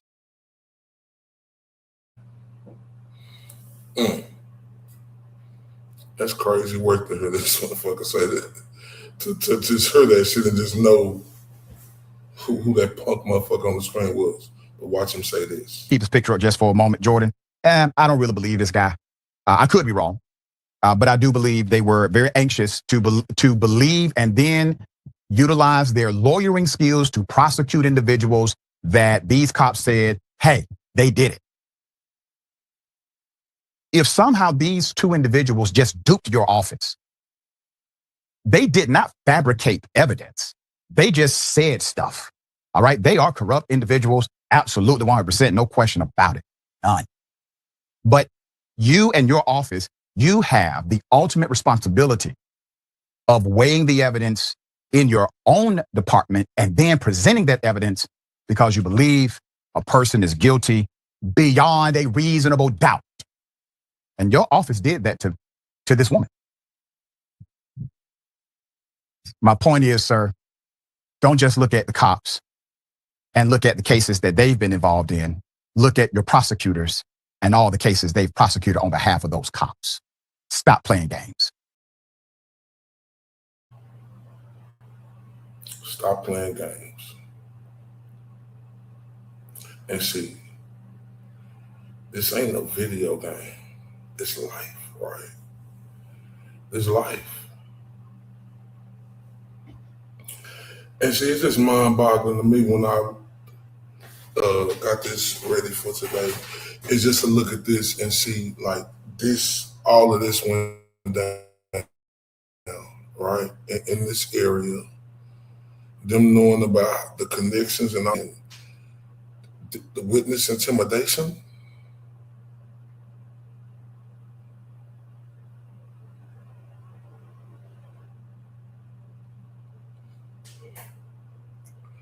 We talking about the cop, y'all, who done spent $1 million and still need more.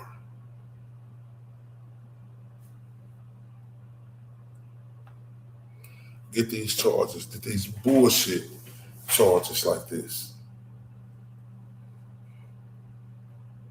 And they call the mayor a C-word. They talk about black folks. They say Hitler should do this and do that.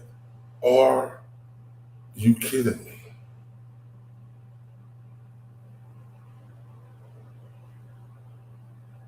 Where is the top of the echelon? And when everybody know the most visible person is the GOAT who the one took him down. When he say, how is his stuff not unimpounded? Right? And this is to a matter of fact, right? Because I'm thinking about this right here. I'm thinking about this. Right? Like if his text messages ain't unimpounded, right? He could be talking to some people involved, right? On them text messages. They play a pivotal role that show us why this bitch ass charges should have never went in front. Right. But how is his text messages not unimpounded from Michael Proctor or the bitch ass Jennifer McCabe who we know he know? She said she been knowing Brian Apple since she was 5 years old. Okay. So that means you got Proctor and y'all know them. Y'all all know each other real well.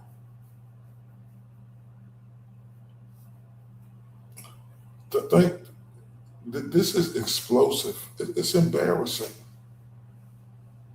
It's embarrassing for that whole state, not the people who don't think like that or act like that or feel like that towards people. But it's embarrassing for the people who do, and it just spread and it just put that light on it because they say perception. It's everything. This dude been a cop for 10 years. He was telling us on them charges. He don't know how he got it. how he passed, and we know this is how they've been feeling since these many years.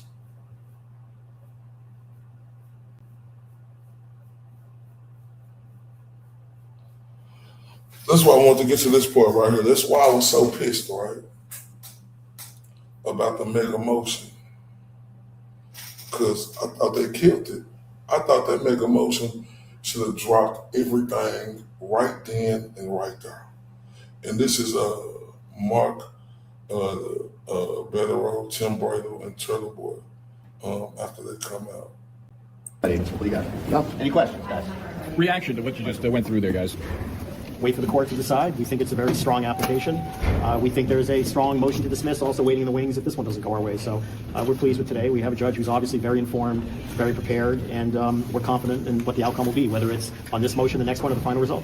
It seemed like the judge was leaning toward just, keeping Cosgrove on the case, but having someone else handle the Lindsay situation, I guess. Is that something you would be open to? It sounds like maybe not. We think there's a conflict that requires removal, but the judge wears the robe and decides. So what he decides will be.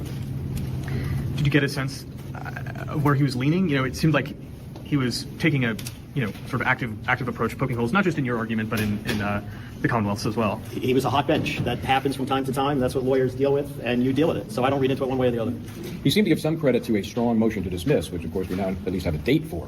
Thoughts on that? It is a strong motion to dismiss, but first things first. We have to see if there's a prosecutor to even defend the motion to dismiss. If there is, then we'll come right back here at the end of March and argue why all the indictment should be dismissed. Absolutely. I think he's right. It used to be just the appearance of impropriety was enough to have somebody step aside. Would you step aside if you were in his role?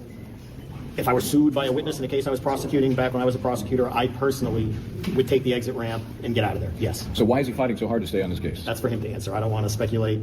We have great personal respect for Mr. Cosgrove. It has nothing to do with the position that he's in because of a witness's accusations towards him, but I would not even pretend to try to read his mind as to why he's doing what he's doing. That's a question only he can answer. Now, that's my bad. This wasn't the mega motion. This was the first one they did. They had to come back for. Like, this will bother me with this, right? This will show me, right, that it's fucked up down there. Like, you see who we on there with? Them is two expensive fucking lawyers, right? Two expensive motherfucking lawyers on there he with, right? And this is when Lizzie played a big part because she back on the squad. Right, and we found out what happened. And the judge took that long, and then he came back with a mega motion that was even more powerful. Then we found, and then how is this fucking case ain't dropped, bro?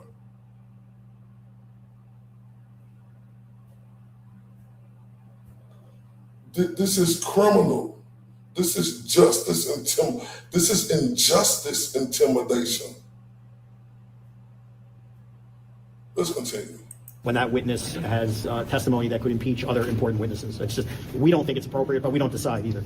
What's the case in Middlesex we keep hearing about? I'm not sure. There's probably one there too. Anybody else? He did mention that, you're close to, it seems, settling that civil case that you filed, Aidan. How does that impact what's going on here with the conflict and all that? I don't think it impacts it at all because it's not almost settled with him, and he's the issue here. The court seemed to go into some great detail about the timing of certain events, and Cosgrove came to this late. After all, the fact is, Cosgrove is the one being sued by a potential a witness, perhaps to be cross-examined or directly examined by him. What do you think about the court's distinction they were drawing there in the timing of all these things? I don't know that the timing per se matters. Our issue is that for one reason or another, the prosecutor, the only prosecutor on the case, we believe has a personal interest in discrediting witnesses or a witness who has sued him and defending the credibility of witnesses whose credibility will be attacked by the civil plaintiff. Whether that happened now, before, his personal interest is to restore his integrity, his reputation. Anyone who is sued and accused of things has an interest in discrediting that. How do you do that when acting as a prosecutor? We just don't think that that is appropriate. There's an appearance of a conflict, and we do think it does matter that you cannot look at this in a vacuum. This case is filled with conflicts that long precede Mr. Cosgrove. The state police are involved in the conflict who should have recused themselves. The DA is not involved in this.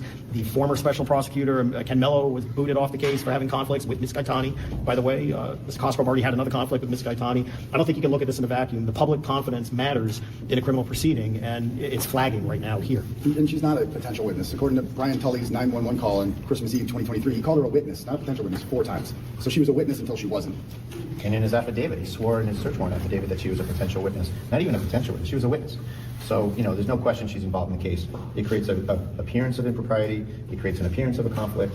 We think that's all we need. So, and while we're here, guys, Judge Bellizo said something very interesting that I want every member of the media to think about, okay? He said that he thought this case should be resolved by a jury, as the conscience of the community, if you will, to decide whether this is a First Amendment issue or not. Now, we think that a journalist, I think there's a few journalists here, shouldn't have to go through paying lawyers, risking their future in front of a jury. We think in this Commonwealth that judges should be a bulwark against this stuff. Judges should decide as a preliminary matter, should a journalist, should anyone speaking out, especially against the government, have to go through this to get to a jury trial, to spend hundreds of thousands of dollars, to spend all of this court time, years of court time, to decide if something is protected by the First Amendment. Judges in this state need to step up and stop these kinds of prosecutions. This is the most self-interested prosecution, and it's clearly viewpoint discrimination. They didn't like what Aidan was saying, so they went after him. Who else have they ever gone after in this regard? No one ever. So they're turning this statute on its head to go to suppress Aidan's viewpoint. That is wrong. We've always contended the judges in the state should take care of that. You should not have to risk the whims of a jury, the vagaries of the jury system to vindicate the First Amendment. He said, I cannot say it any better than them. First, Beto said they're keeping them in the vacuum. It shouldn't be no timetable. How can you not look at this information, the conflict of interest, Sue Mello, Cosgrove, Tully involved, right? How ain't you looking at this as in a vacuum? This is simple. Mo Esk in the building. This is simple.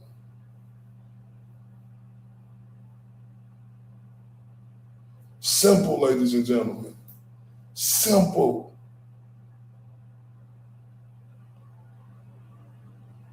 And then the judge say, Brayler said, the judge say, he think a jury should do it. And Brayler, the nerve, really. Let me say, the fucking nerve, right? Because how you gonna rely on the fucking jury to make this easy ass fucking decision? And you, the judge, you took an oath for that, and you more smart than these fucking regular citizens out of here with all of this information in front of you. Brayler said it best. They went after him because they didn't like what he had to say. It's not because he did nothing wrong, because he didn't do a fucking thing wrong. Right? This shouldn't take no time. He shouldn't be steady, man. Just raise, man, they need more. That's why I don't give a fuck about my little channel. I'm gonna try to set something up and just do it every month, as much as I could raise to get towards the goal. Right, because this is fucked up. Y'all gotta look at this right here. This sorry fucking judge. And then when they came back with the mega motion that was even better, nothing. Lowry on there getting interviewed by Scapate, whatever her name is, the lady with the white hair that's frigid. Then we starting to find out some shit. Then they halted. But money running long down there, where people's getting paid real good money under them tables, right?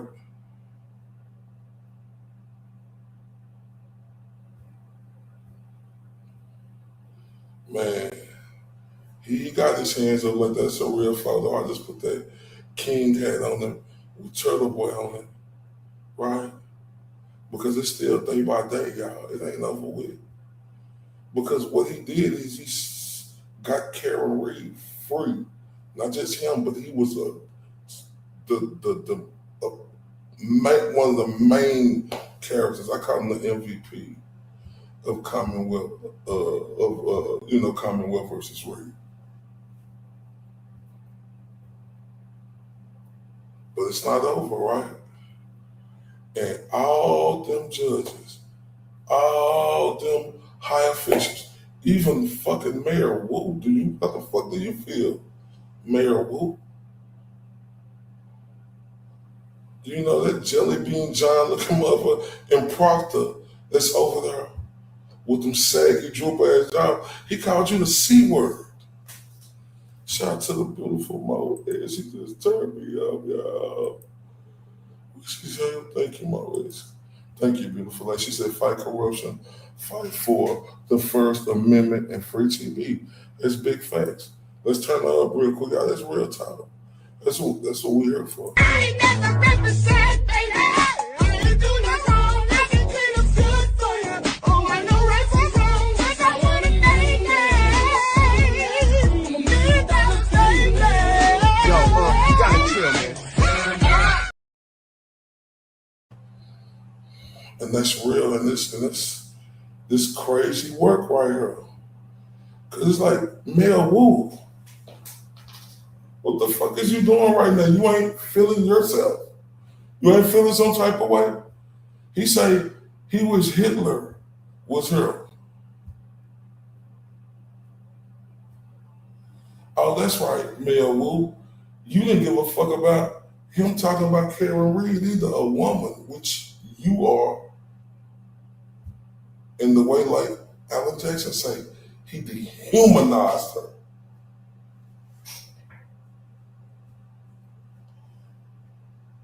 But like, I got this thumbnail right here. If you look on the Go post, right up there, it's like, why the fuck they don't got my text messages unpounded, right? And like I said, I'm not a lawyer, right? I'm just looking at this with common sense and learning on the day by fucking day. Especially when it's this journal. And it ain't gonna be no lawyer, be no journalism, but cases has to deal with lawyering, right?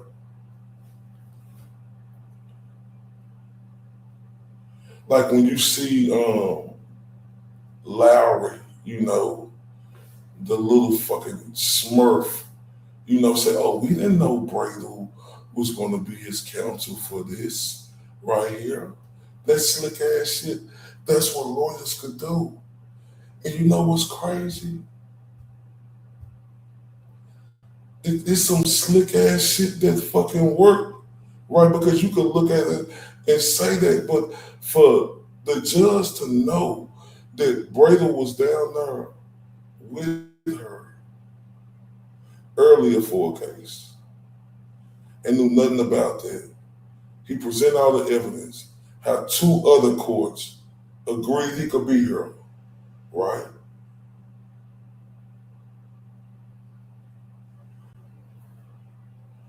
Them fucking people who had Lindsay had fucked up, they brought Lindsay in the court to try to get him arrested with the woman who had that owned him, right?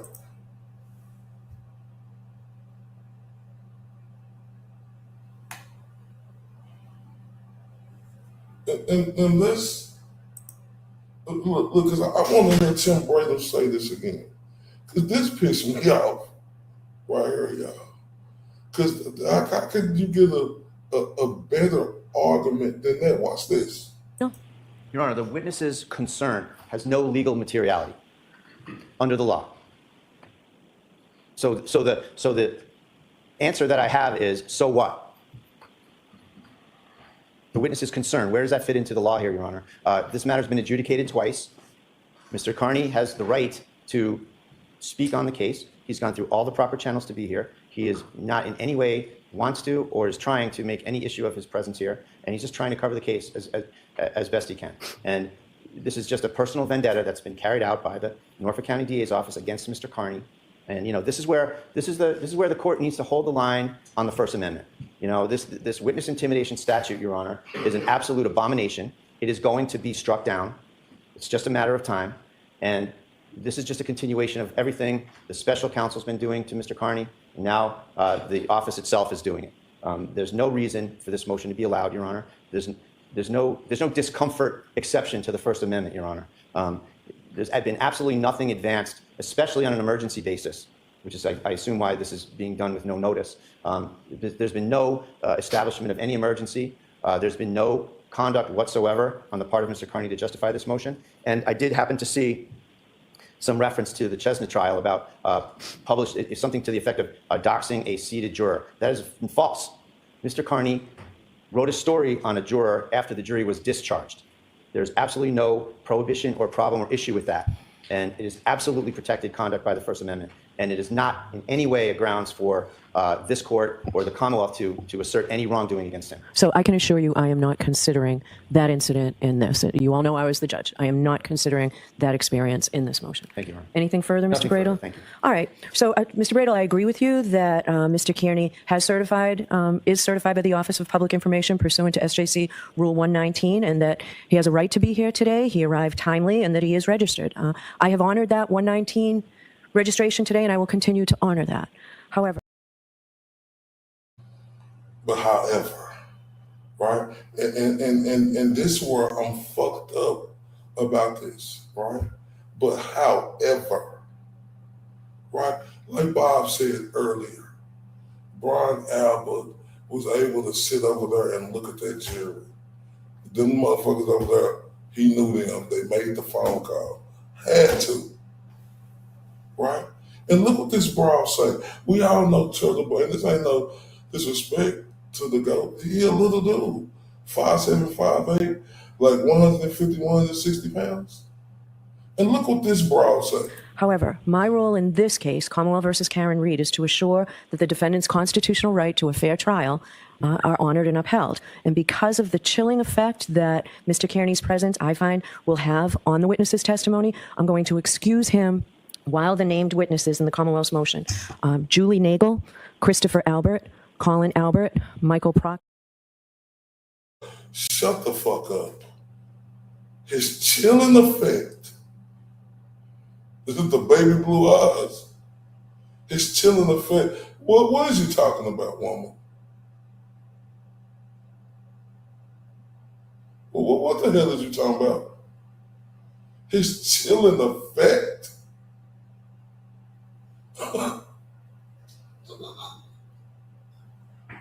Oh, wait.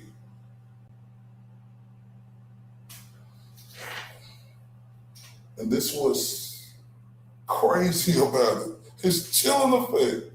The little dude with the blue eyes. Okay, what? We got Cyclops eyes or something? But they in the blue form that's gonna burn them down?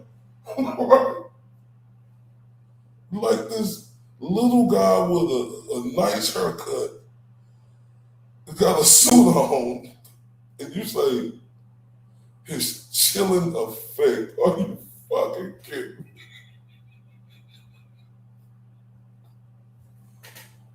Oh, wait. No, bro, your hair is chilling. You knew you was on court TV and all them other channels every day. You didn't know how to put no straightening comb to it so it wouldn't be sticking up every day, bro. Like the nerve of Kanoni. Because she ain't no judge. I don't got no respect for her. Right? She said the chilling effect. What?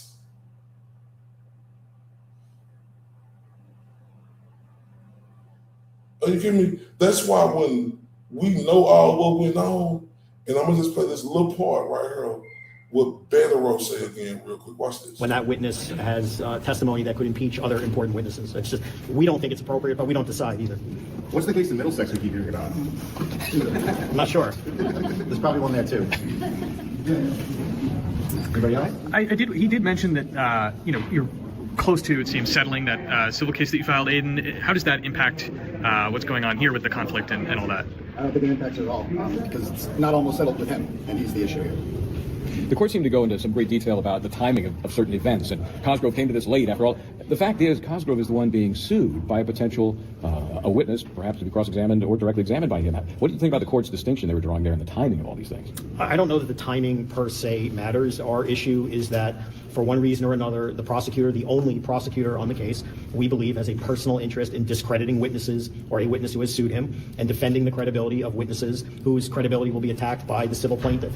Whether that happened now, before, his personal interest is to restore his integrity, his reputation. Anyone who is sued and accused of things has an interest in discrediting that. How do you do that when acting as a prosecutor? We just don't think that that is appropriate. There's an appearance of a conflict, and we do think it does matter that you cannot look at this in a vacuum. This case is filled with conflicts that long.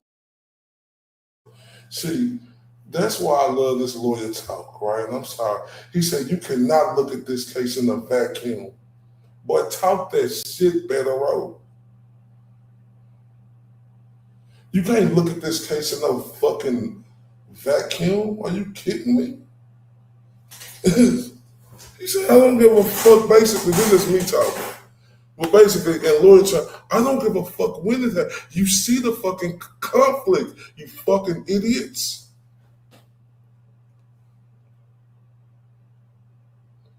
But I'm starting to think I know what it is, though, y'all. I think, the media down there, they I'm talking about like the ones who be on TV, they ain't got the same effect as Turtleboy do. Because they should be making more noise about this shit, helping their compadre who fighting for our fucking First Amendment rights. Like,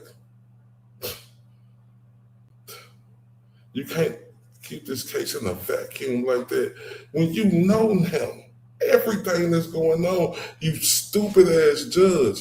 And this was before the mega motion, and they brought him back.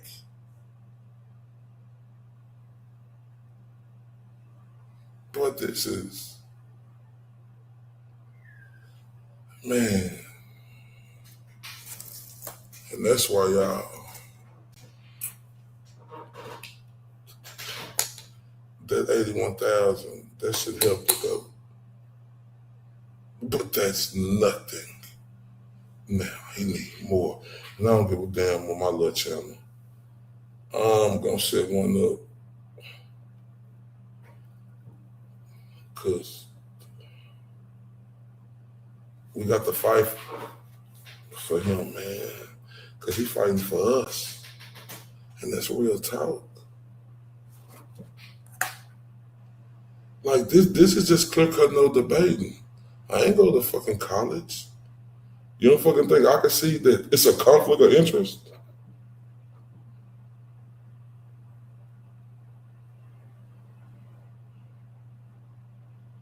I ain't go to college, but you don't think I can't see it's a fucking conflict of interest? And when this frizzy hair broad, just said this right here, when him covering the case, breaking the case wide open, and to make everybody know who the hell her frizzy hair ass did. She said this about this dude, 5'7", 5'8", 150, 160 pounds. Right. What you say? Beverly? However, my role in this case, Commonwealth versus Karen Reed, is to assure that the defendant's constitutional right to a fair trial are honored and upheld. And because of the chilling effect that Mr. Kearney's presence, I find, will have on the witness's testimony, I'm going to excuse him while the named witnesses in the Commonwealth's motion. So shut the fuck up. I can't get over that. This chilling effect. That right for the defendant to have a fair trial. You're not ignorant, Beverly. How much fucking money did they pay you? That's my question.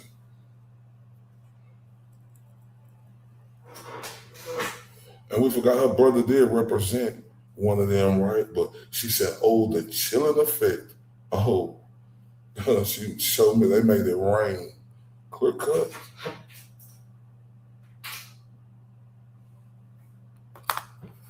Reopen a JOK murder, vote Adam Deach. You ain't lying. You ain't lying. She said the chilling effect. Right.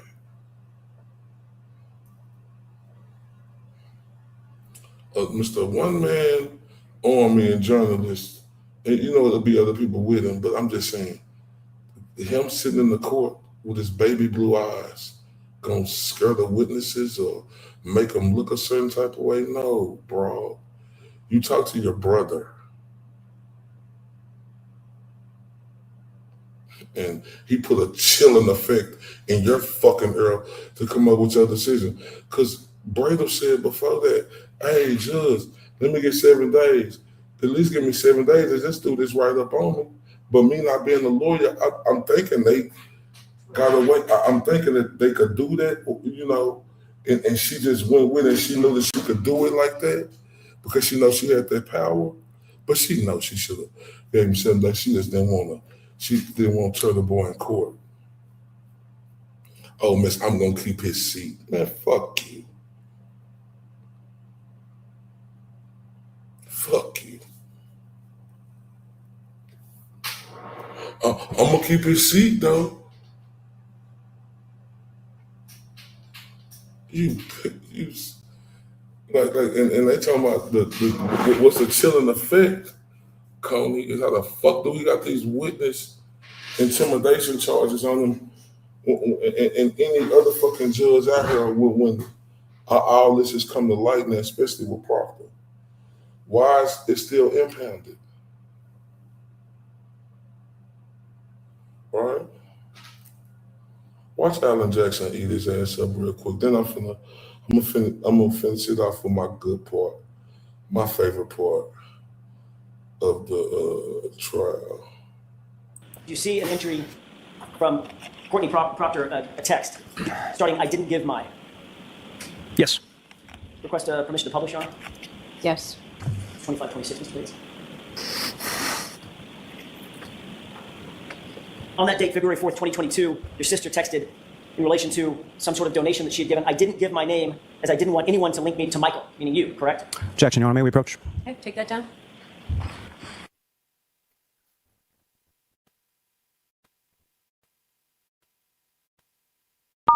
You are unmuted. Yes. You see the text from Courtney Proctor, "I did not give my name as I didn't want anyone to link me." So that's stricken. That's what was objected to, just this one, or the whole page goes in. You responded to a text message from your sister, correct? And your response was, hopefully she kills herself, correct? Yes. Who's she? The defendant. Miss Reed? Correct. You literally said that you hope that Karen Reed, the subject of your investigation, the woman sitting to my left, about 7 feet from me, that she would just die, correct? The figure of speech. You wanted her. The figure of speech is you wanted her to kill herself. No. Right? No, it's not.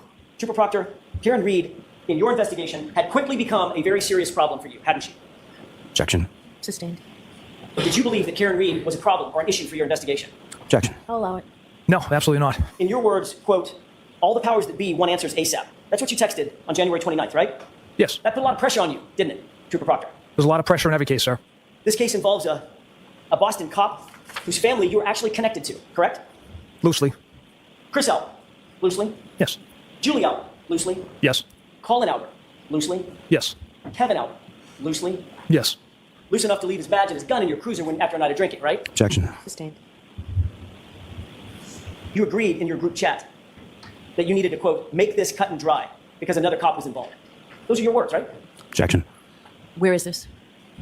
This was referred to in earlier text messages, group chats. So is that right? Did you say that, sir? I did text that. I don't know if it's in the exact context. But yes, those were my words. Group chat. Yes, that was in the group chat. Your friends wrote this whole thing in their words, "stinks," correct? Yes, I interpret that as a joke. You believed, Trooper Proctor, that your life would be much easier if Karen Reed was just dead, didn't you? Objection. I'll allow it. No. Like I said, it was a figure of speech. My emotions got the best of me based on, the fact that Miss Reed hit Mr. O'Keefe with her vehicle and left him to die on the side of the road. So my emotions got the best of me with that figure of speech. Well, let's talk about your figures of speech. During the course of your investigation, your figures of speech include the following. She's a bitch. Objection. Is that right? Yes. A whack job, correct? Yes. A retard, right? Yes. Her balloon knot leaks, right? Yes. No ass, correct? Yes. She's fucked, according to you, right? Yes.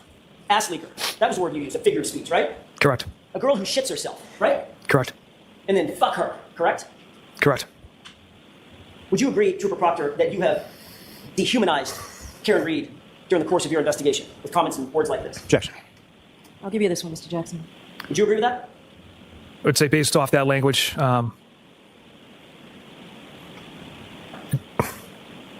yes. And you admitted, in your own words, that the cop homeowner wasn't going to, quote, catch any shit, right? Correct. Because you were out to quote, make this cut and dry. Isn't that right? The homeowner wasn't going to catch any shit because Mr. Elder had nothing to do with Mr. O'Keefe's death. Because you were going to make sure that the case was cut and dry. Those were your words, right? Objection. Sustained. And Trooper Proctor, it would be far easier for you to pin it on the girl who's just a whack job cunt, in your words, who you hope just kills herself, right? Objection. Sustained. Shame on you, sir. Objection. All right, so jurors, disregard that. I've told you before, lawyers. No, you nappy head Whistle Beverly, you shut the fuck up. It is a shame on him. And you probably know about all that other shit he had too. Right? You knew about it. You didn't let it in probably. Right? All of them knew about it. Jerry said disregard, you know better. No, he know better. Balloon knock, ass leaker. What? The lead investigator, right, of the case. How the fuck the Turtleboy got charged, man?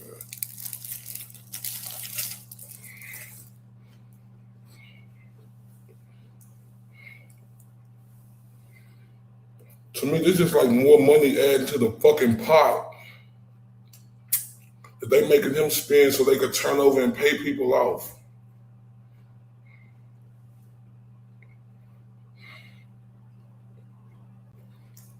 Because I'm telling you, when that motherfucker got fired, right?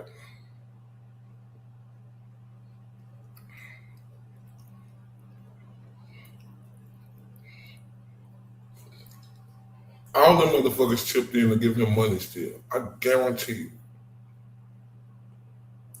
All of them are keeping his shit paid and keeping him with money.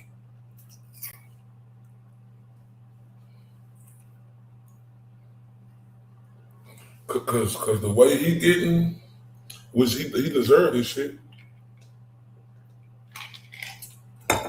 Because the way shit going on about him and how he got exposed, right?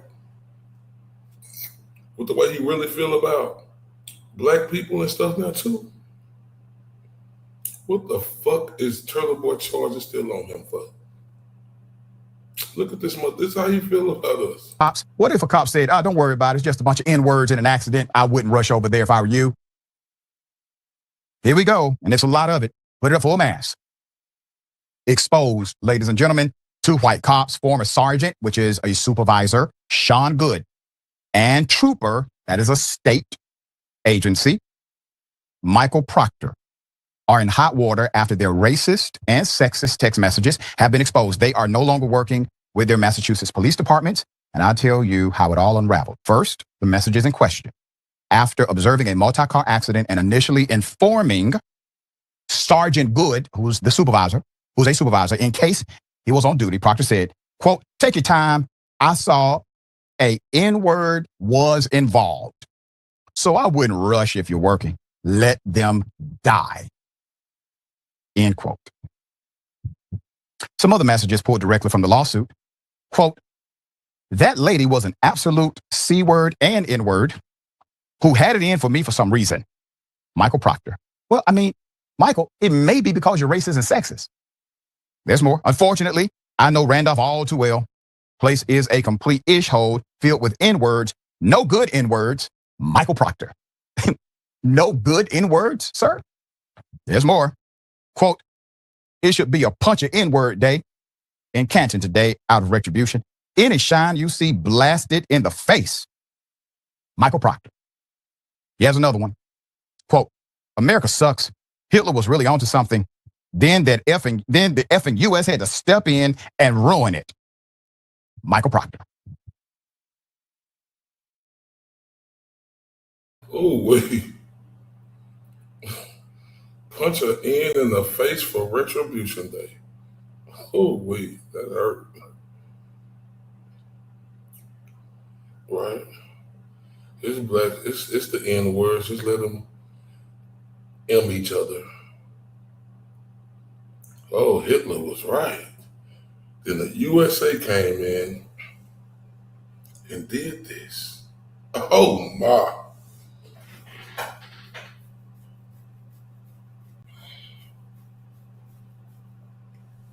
I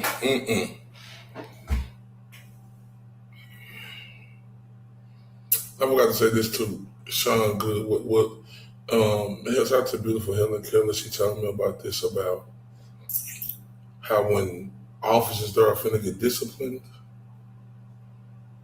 they resign and they go to another county. There was this black officer named Turco, I think, or he went to a city named Turco or something, and Fanning name on there. It's a 1,600-page document. How the fuck is Turtleboy still got these charges?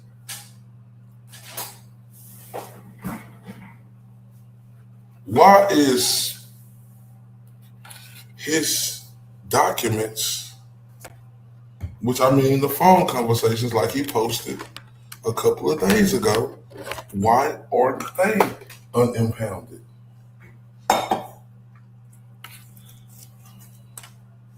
This dude said Hitler was right,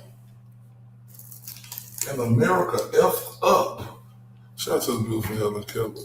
Damn, I just said your liar too. About that document you talking about them dirty policers. And how they resign, and Sean Good is another one. The dirty police who resigned before discipline was brought. And they let him do it.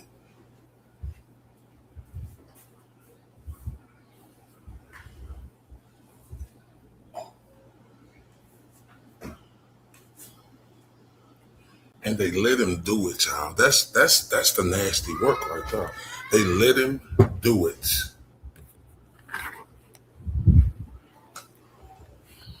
They let him do it. Like, let him do it. And they letting a lot of officers do it down there in Massachusetts. Say, y'all, listen. Listen, this dude said, it should be a day where you punch an N in the face for Retribution Day. Oh, that's scary. Oh, I love you too, and that's scary. Shout out to Fridge Breakers. That's scary. Punch an N in the face day for Retribution. Oh, that hurts. Like, that's got me scared to Massachusetts. I ain't lying. Punch an N in the face for Retribution Day. Oh, they all ends. Just let them M each other off. Don't worry about that. Why are these many black people? Oh, let's continue. At the police department, the complaint filed Thursday cites this man has been investigating cases. His investigation leads to lies being turned upside down, unraveled, completely unhinged, and destroyed. His word has to be factual and not biased. This does not seem like a man who's able to utilize the context of, let's just say, non-biased commentary of the scene. There's more.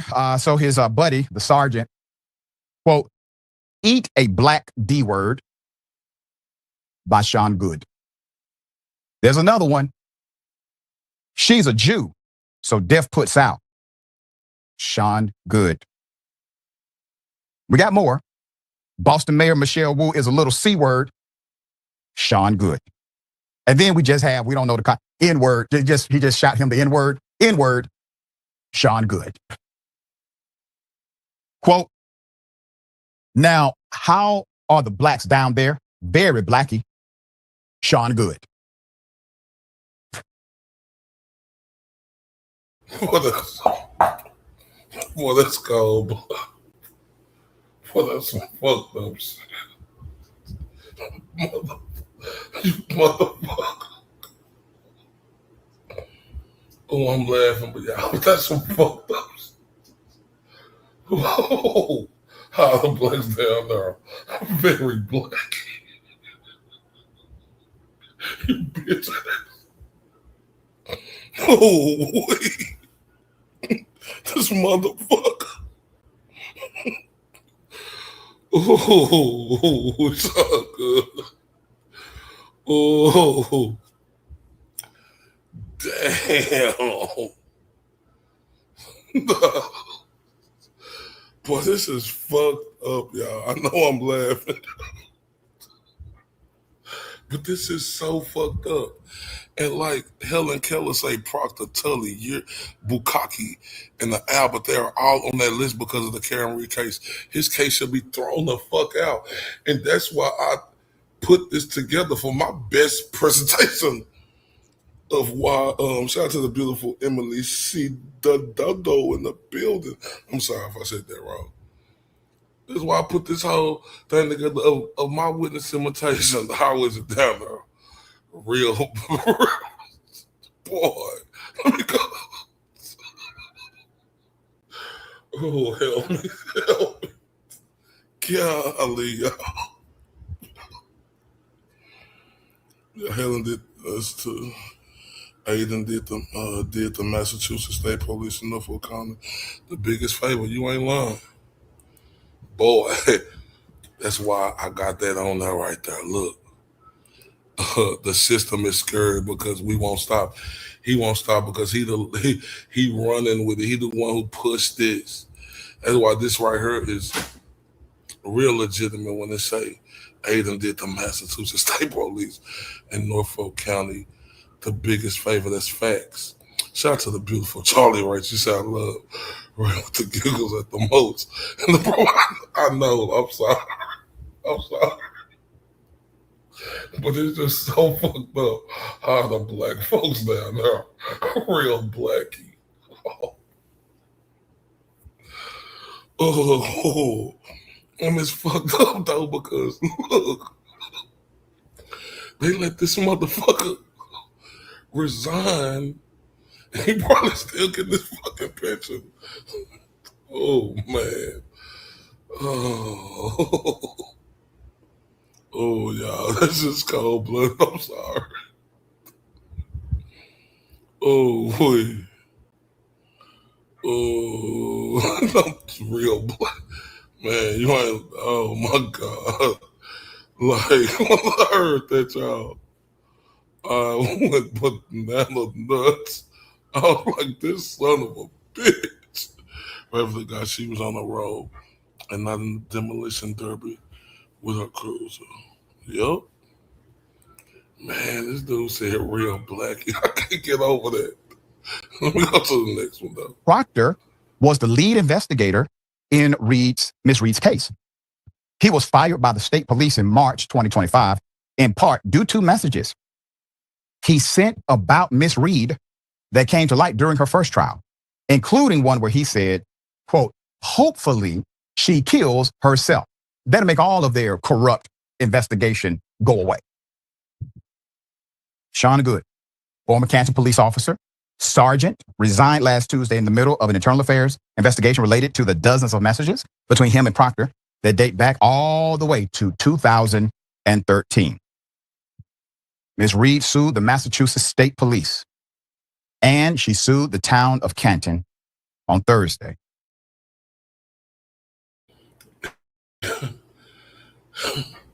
Since 2013, y'all.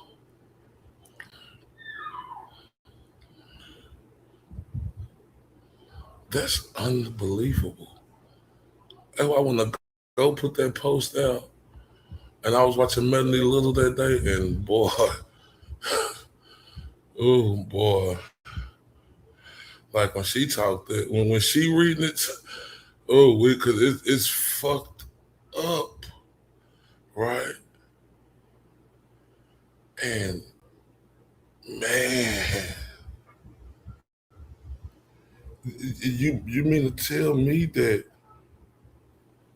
this dude charges ain't dropped yet.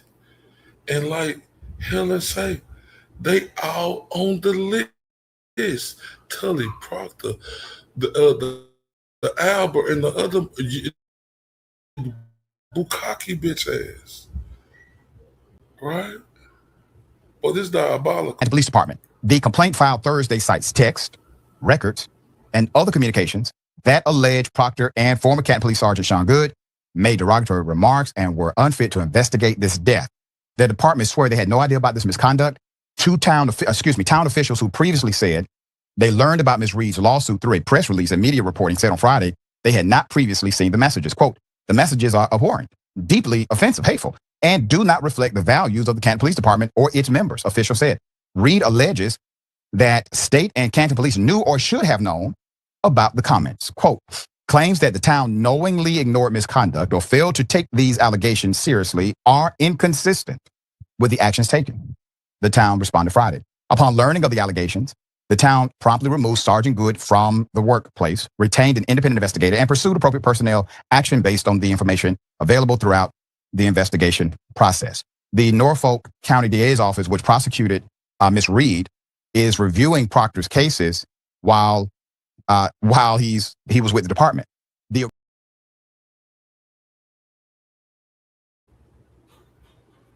Now listen, there's one thing I know for sure.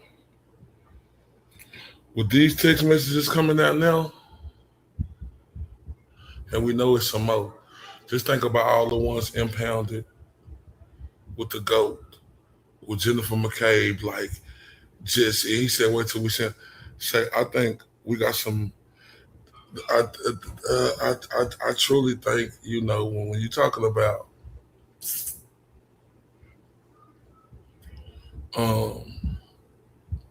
going after a station, officers, Canton, like Karen Reed finna be super rich, but the GOAT, I think, finna be super. I know he gonna be super rich too. Shout out to fans Soliver and Nefarious in the building. I'm sorry about that, y'all. The GOAT finna be rich than a bitch. As I think about it now, if you think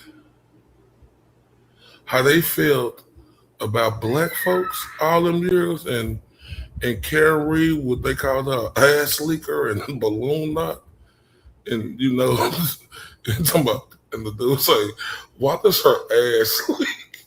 It ain't funny, but I'm saying, think about that shit, y'all.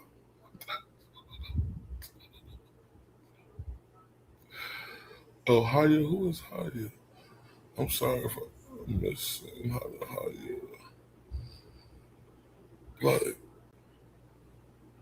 think about that. Y'all, like when y'all first had some messages that he was sending to Karen, now Judge Bell with your fridgy ass, her, that was fucking chilling, stupid ass judge. That was fucking chilling to her. That's how I'm way back. Why does her ass leak? That's fucked up. Like, it's fucked up. I'm just laughing because of how fucked up it is. But that fucked up shit, they said, finna cost them a lot of motherfucking money. Because think about it. We know they hatred for black folks. They hatred and sexist for women and stuff like that. But can you imagine, right? Because think about it. The pressure the GOAT put on them. Think about how them text messages is about him. They worse, y'all. Because I'm going to always remember, he said, man, I can't wait for y'all to be able to see these text messages. Man, the GOAT going to have 50 to 100,000 people watching him that night. I could goddamn guarantee you. I could goddamn guarantee you it. Because he broke the doors completely down and they knew he was pressure. think about all the shit that was said, or how we could get him, or we need to do this, or have, we need to follow him every day, roll around his house. Hey, we're going to go do this and do that. Man, think about the messages that's impounded with him. Like he said, think about what he said, wait till y'all see Jennifer McCabe messages. Oh my.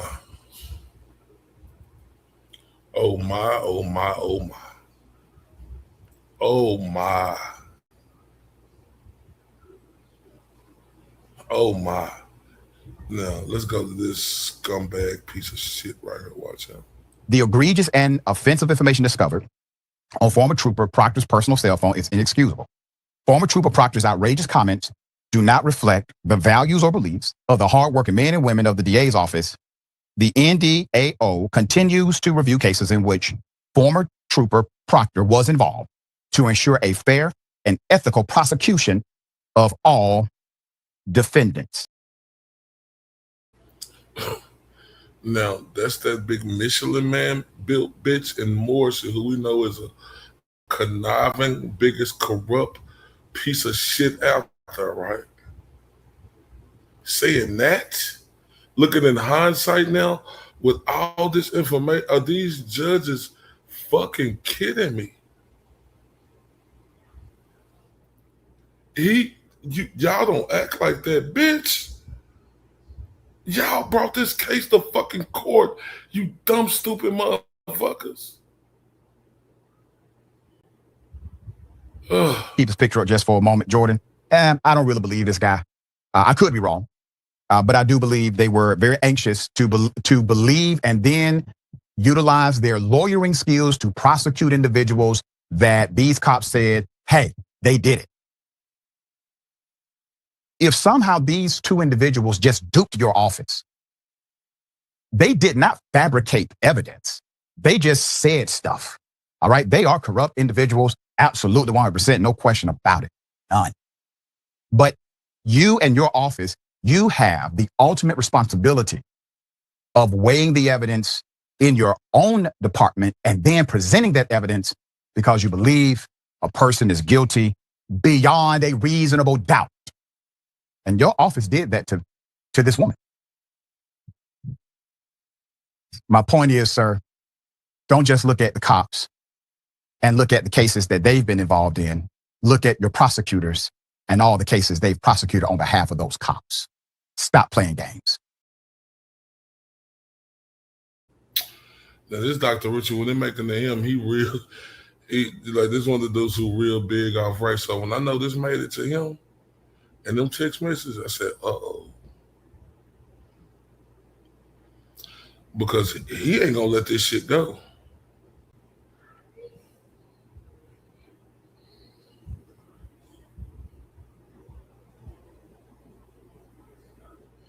Exactly.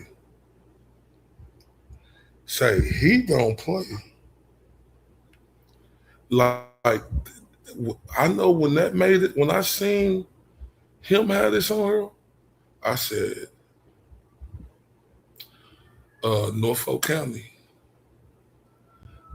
Massachusetts, surrounded, y'all finna have real pressure because this dude right here is an animal when it comes to rape. And he said, stop playing game, wait till he look deeper into it. And we ain't even got the gist of it. That's why I goddamn guarantee you,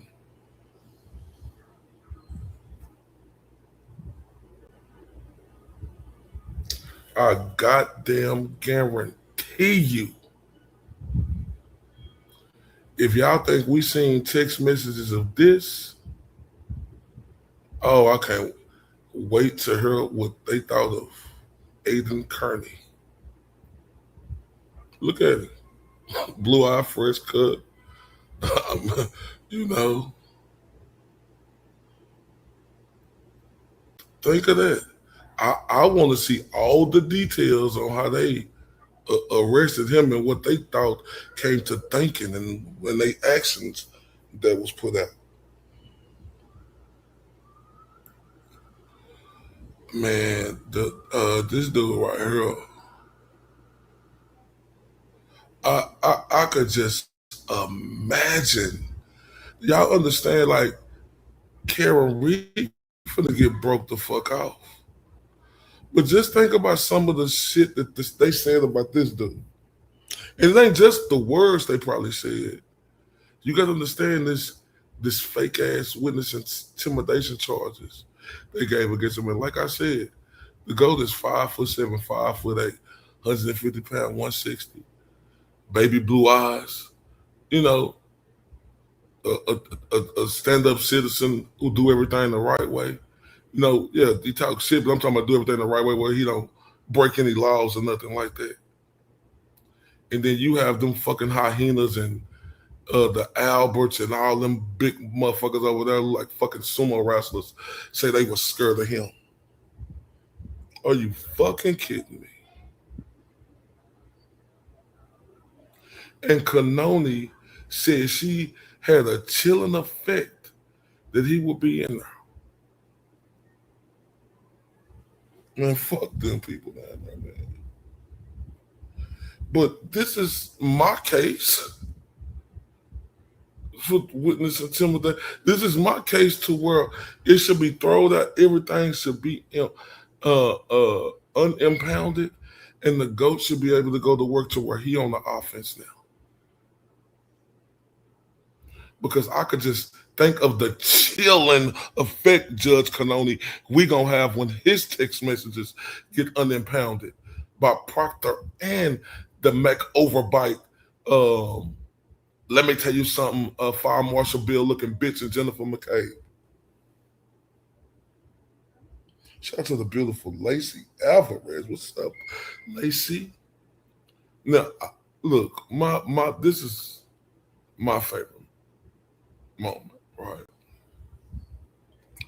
Of just of this saga so far, because I'm gonna have another favorite moment. This was just his work being paid off of what he did, because Karen Reed is free, right?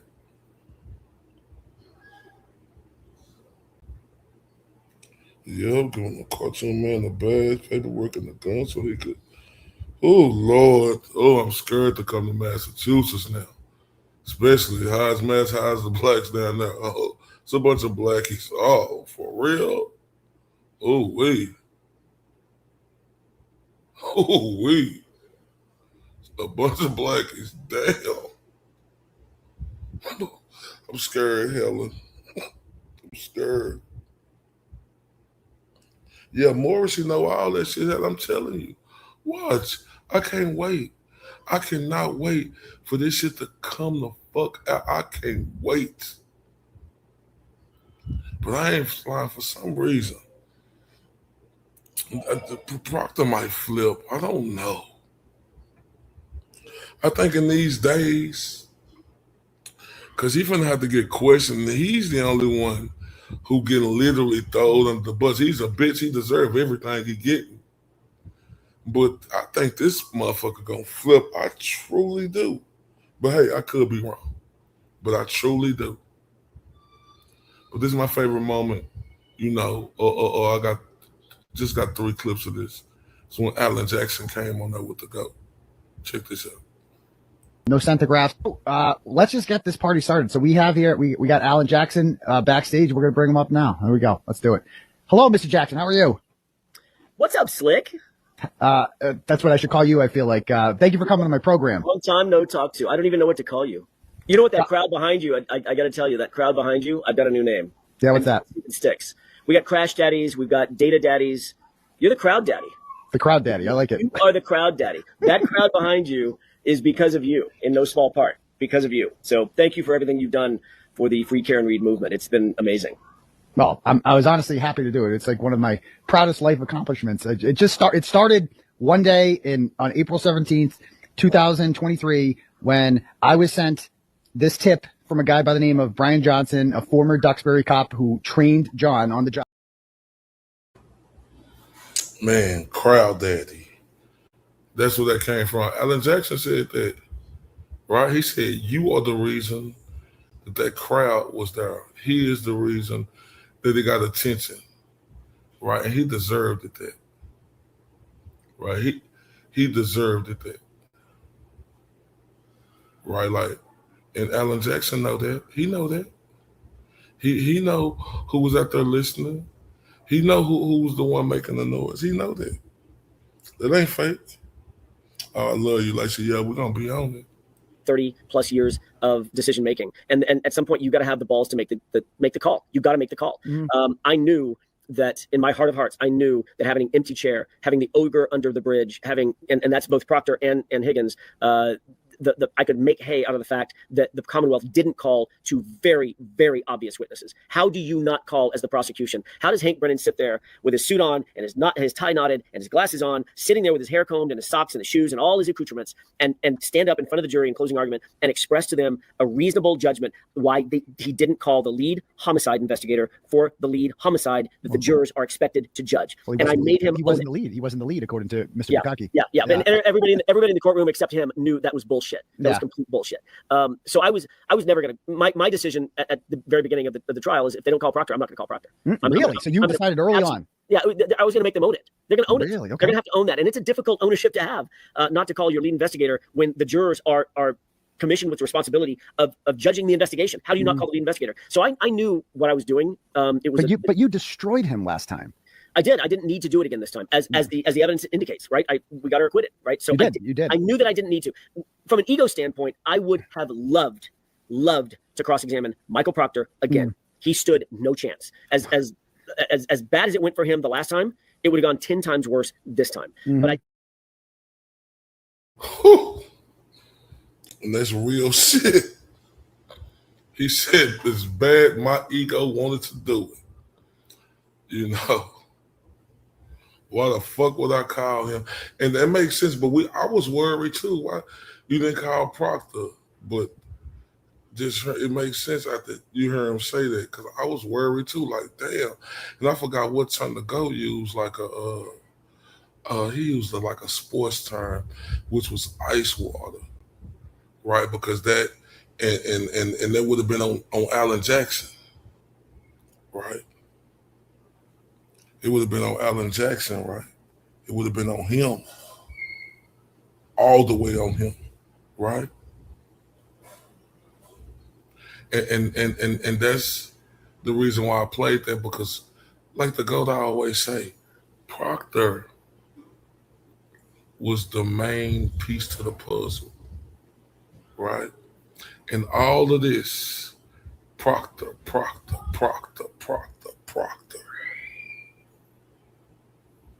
How is it witness intimidation? Proctor had ties with all them families over there. Loosely. Look, bitch, you should have recused yourself, and you know that, you hoe-ass, racist, sexist shit. You know that. Everybody know that. But he didn't. He called Mel Wu a C word. He said he mad at Hitler, so he like Hitler. He's a Nazi. He on some Hail Hitler type shit.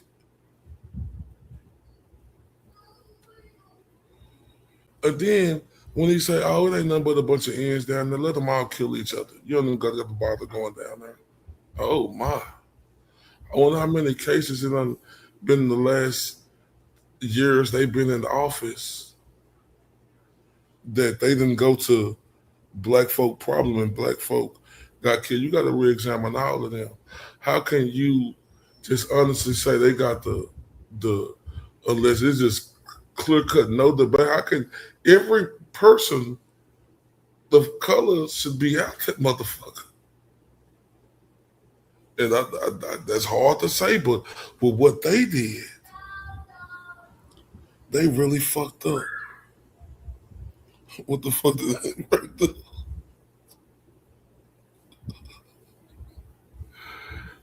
What I said something about any friend? I don't remember. But you see that?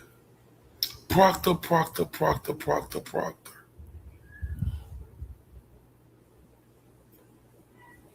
It all leads back to him. How is the GOAT still going to court? Well, he should be on the offensive right now. All the information, like when them text messages came out of Karen Reed, that other stupid ass judge that's with them now, this shit should be gone. And then, like Bradel said earlier, that when they did the first time they went to court for it, he said, "Oh, the judge rather see 12 jurors see this than itself," and he has more, whatever they call it, to do it over the jurors. And you rather for them with all the bullshit you see to do this, man, that's some fucked up shit. But this is my favorite part right here, y'all. Appreciate your time coming on here. I'm sure you're very busy. It's been busy. a lot of fun. It's been a lot of fun. Great I will tell you, if I can say one last thing in parting, as you probably know, I've been very circumspect about doing any interviews after the Karen Reed verdict. It's been a whirlwind. I think I want to show her the respect. I think her wishes were such that she didn't want a big press tour of anybody, any of her defense team going from place to place to place. I wanted to respect that. I have not done it. And I chose to come on your show simply because you have been there, Aidan, from the very beginning. That means something to us. I haven't been able to talk to you very much because we've been in trial 1 and I couldn't really talk to you then. And then in trial 2, I couldn't really talk to you then. But now that I have you and I have a bent ear, I want to tell you what it means to us as a defense team, for me as a trial lawyer, to have somebody like you in our corner. You've been there from the very beginning. As soon as you learned about this case, you unleashed holy hell on that community to make sure that the truth was told. That's not lost on us. That's why I'm here tonight. Well, that means the world to me, you saying that. And it did it because it was the right thing to do. And it was a pleasure getting to know you and the rest of the defense team and Karen. And just, there was no conspiracy to commit witnesses. We were just bouncing. Like I was just a guy writing a story, talking to, and you guys were giving me only things that you could legally give me. And, stuff that was already in court records. And it was just a phenomenal story. It was an easy story to write because you guys were so good at your job. So thank you for everything you've done as well. Keep up the good work, my friend. All right. I appreciate it, Alan. Have a great one. Take care. All right. Well, that was awesome. That was awesome. That was really cool. Man, I thought I was going to get 20 minutes with him. Look at that car, that Playboy smile, man. And look how gracious the GOAT is with, giving them the credit, which they deserve credit. But like Alan Jackson said, which should be a shirt, you unleashed holy hell.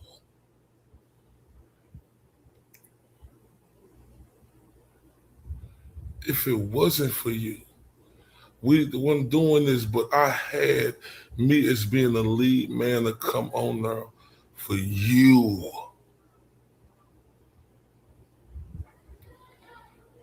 And I ain't saying nothing. They didn't give a fuck about Karen or nobody else's attitude. And it's just real shit.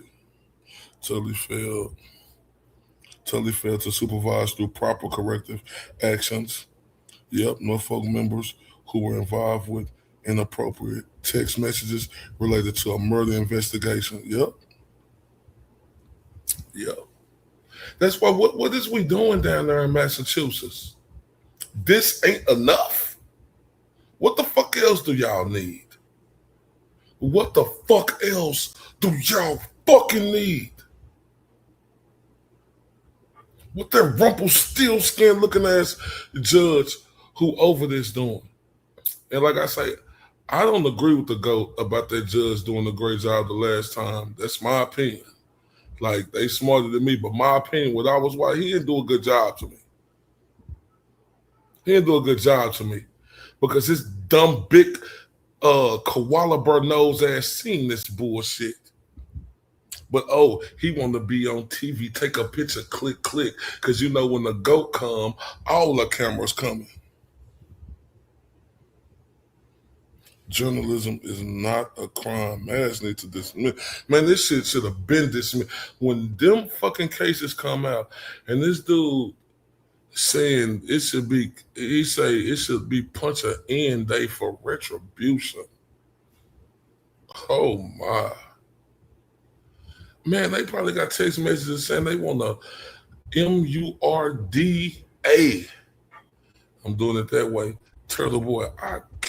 It's just no doubt in my mind. It's no doubt in my mind, right? So that is on the post common document. How can the person investigating, exposing that corruption be wrongful calling that? Exactly, Helen. Exactly. Man, it's no doubt in my mind. Listen, I'm willing to guarantee you, because you got to understand. Remember, they said this case could blow off the rockets or whatever word they used if some shit got uncovered, and we see how it went, right? It blew off the fucking rockets. I guarantee you, it's text messages in there then, because all them motherfuckers could be gone. So I guarantee you, it's text messages in there of them saying they want to off the go, man. It ain't no doubt in my mind.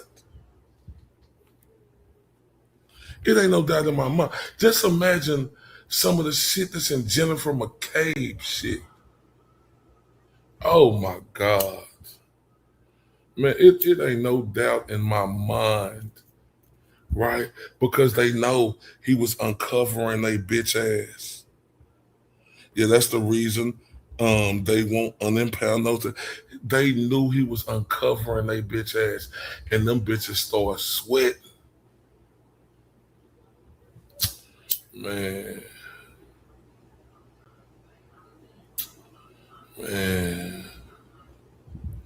See, what they didn't know, when he got out of jail, he was going to be a bigger force to be fucking reckoned with than he was before he went into jail.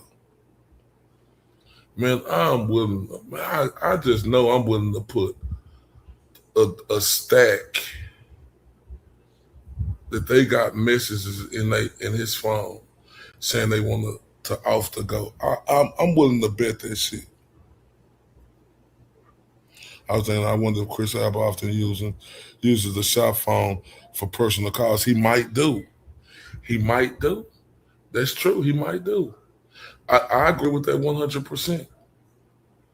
I agree with that 100%, but just the way they was looking, man, it ain't no doubt in my mind, because Proctor knew all them bitches. Jennifer McCabe was texting all them bitches, right? It ain't no doubt in my mind.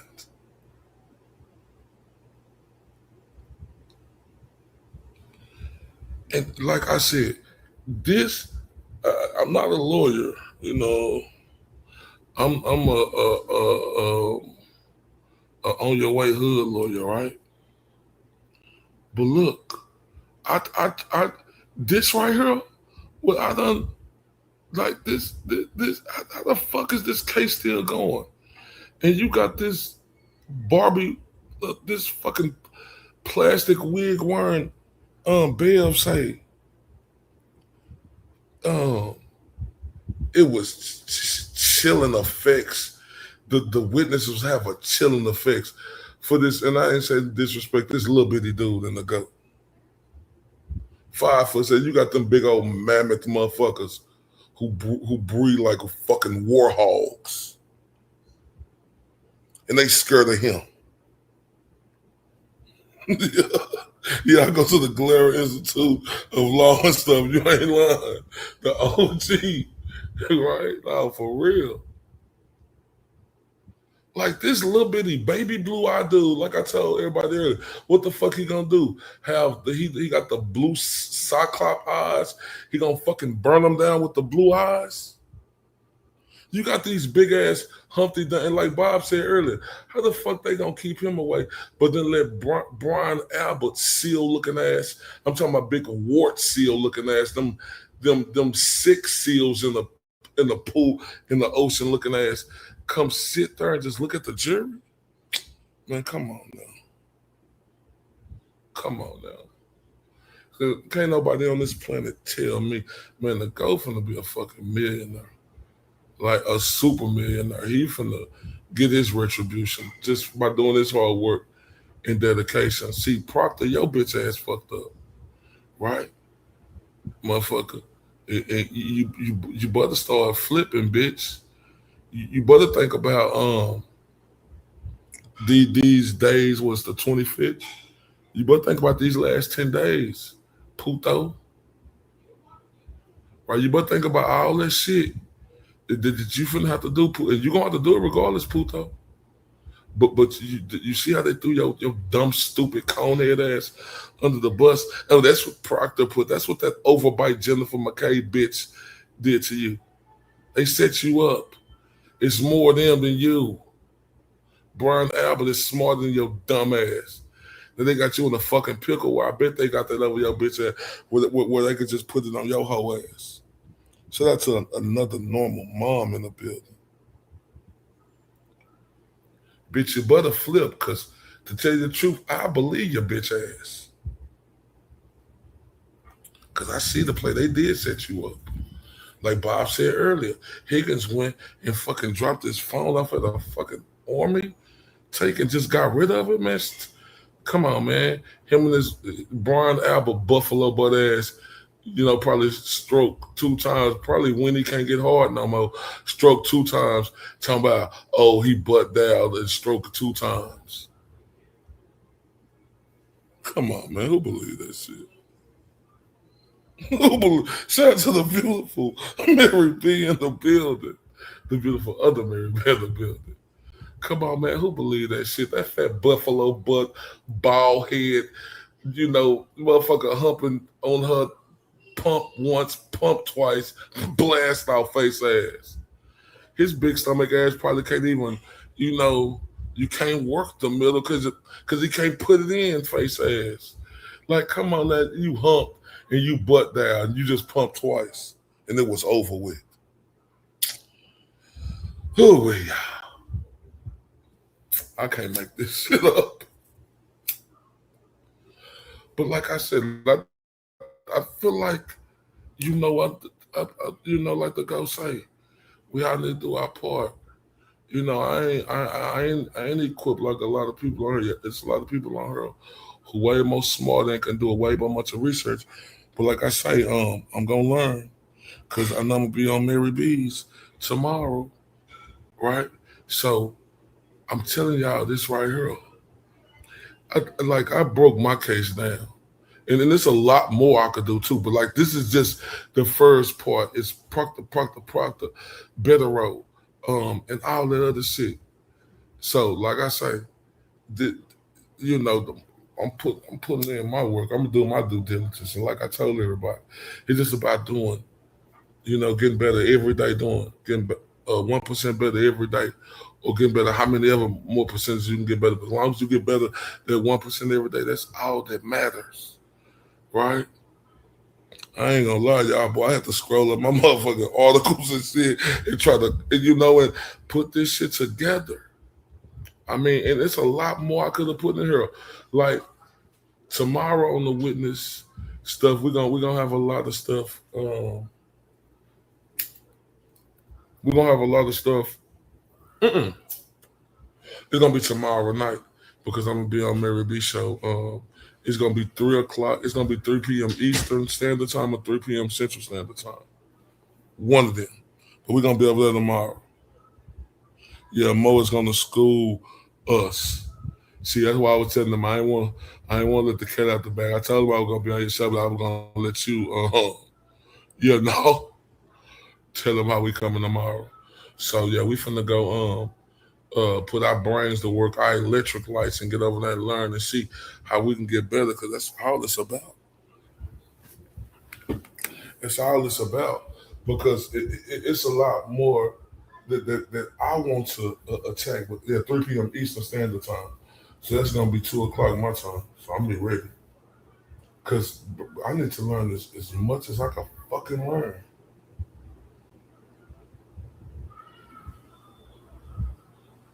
Who was Bree and Nick that night? Who was Bree and Nick? I'm just trying to, but like I said, I'm with the GOAT. How the fuck my text messages ain't unimpounded? Man, I guarantee you his text messages on there saying they want to off him, man. Why do you think he was so adamant months ago telling us, oh, wait till y'all see Michael Park, wait till y'all see Jennifer McKay? Come on, the Mac overbite, bitch. Like, come on, man. I don't got no respect for none of them all.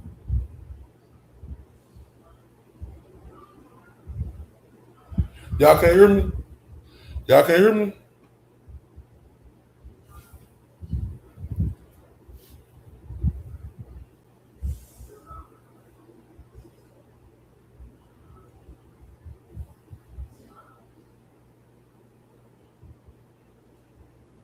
Oh, okay. I'm tripping because somebody just saw. Oh, let me stop paying attention to that. Oh, but yeah, man, I guarantee y'all that they wanted to off him, and they had all type of plans. They was gonna sit out. They were gonna do a whole bunch of stuff to him. Man, I can't. Man, I can't wait because I know the way he was excited. I know he finna get. Man, the GOAT finna be a multi-millionaire. Yeah, they dragging him out, and yeah, with my little bitty channel, I'm gonna do my part to do a fundraiser. Right, every little bit counts, and I'm gonna say it because I gotta do it. Right, and we gotta keep breaking this shit down every fucking day. And then I'm not gonna do nothing but get smarter and smarter. Like gonna get this work tomorrow from the law school of Mo_Esquire, right? So, yeah. But like I say, I think I think my argument, was super strong tonight. Like how this shit should be dead. Because what is that motherfucker at? This motherfucker at?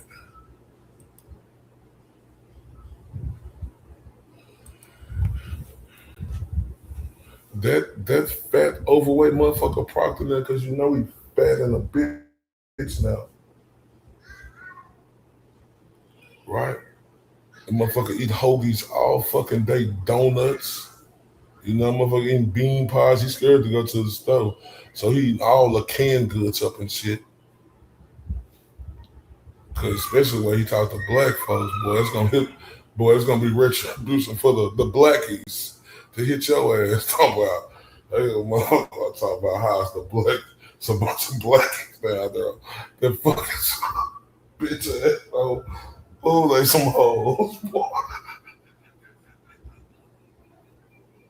Hold up, let me go to this. Boy, they some hoes, boy. What the fuck is that? Let me make sure I get the right clip. Some bitch ass motherfucker. Boy, they is some hoes. This man has been investigating cases. His investigation leads to lies being turned upside down, unraveled, completely unhinged, and destroyed. His word has to be factual and not biased. This does not seem like a man who's able to utilize the context of, let's just say, non-biased commentary of the scene. There's more. So his buddy, the sergeant, quote, "Eat a Black D Word" by Sean Good. There's another one. "She's a Jew, so death puts out" Sean Good. We got more. "Boston Mayor Michelle Wu is a little C word" Sean Good. And then we don't know the N-word. He just shot him the N-word. N-word, Sean Good. Quote, "Now, how are the blacks down there? Very blacky." Sean Good. Boy, that bitch ass dude. Oh, he's a hoe. Oh, Sean Good, you a hoe. How the blacks down there are very blacky. You bitch ass. Boy, he a hoe. He's a hoe ass. Wow. He's a hoe, man. Oh, that bitch said very black. You bitch ass son. Oh, man. Oh. But, no, he said, the blacks down there. So my very black. Oh, he's a bitch. He's a bitch. The black of the bear. Oh, give me 5 minutes with your woman, Sean. I bet I make her love me, motherfucker. Oh, man. That motherfucker said, some high the blacks down there. Very black, you bitch. Man, I'm scared to go to Massachusetts. I'm scared to go to Massachusetts, y'all. Oh, wait. Oh, I'm starting to get caught up down there. Oh, because we very blacky down there. Hey, they say, let the ends kill themselves. F them. Oh, my. Oh, we. Oh, we. Boy, y'all, this is scary. I'm scared. I'm sorry, Massachusetts. Oh, no, for real. I get black on your wife and hit them with them mean strokes. Oh, man, I'm scared y'all to come to Massachusetts now. Y'all, I ain't bullshit.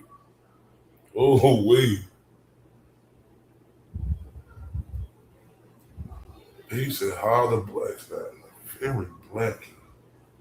That dude said beat an end up for retribution. I mean, hit an end for retribution day. Oh, wait. God damn. Oh, Massachusetts, I'm sorry. Oh, shit. First degree black, you know what? First degree black. Wow. Ooh. Oh, yeah. So love. Man, this dude said a bunch of in for retribution. Talk about what Hitler. They know my man Miss Hitler. The USA effed up. Oh, man. Oh, wait, boy, this is. And Turtleboy case still going on. I'm scared, Lacey. I'm scared. I'm scared of Massachusetts. Shit. Damn. Oh, wait. Oh, wait. Shit. Damn. Punch her in for retribution day. Man. Well, Massachusetts. No, I know that. Boy, yeah. Thank you for your service, Michelle. I need you to be around me 24/7. If I go down, because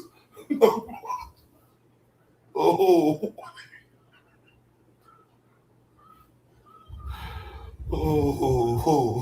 that's cold blooded. Damn, how the blacks down there. Very blacky. Why ain't that a bitch? Then Mike Ross like, why are so many ends in there over white folks in the school? Damn. That's how you fucking bitch ass cops really feel? Oh yeah, so yeah. I need Hellfish. Boy. Oh my God. Shit. Oh wait. Damn, but this fucked up though, y'all. You know, I'm laughing at fun because it's funny. But it ain't funny though, you know. But it's funny though. But this shit right here is terrible.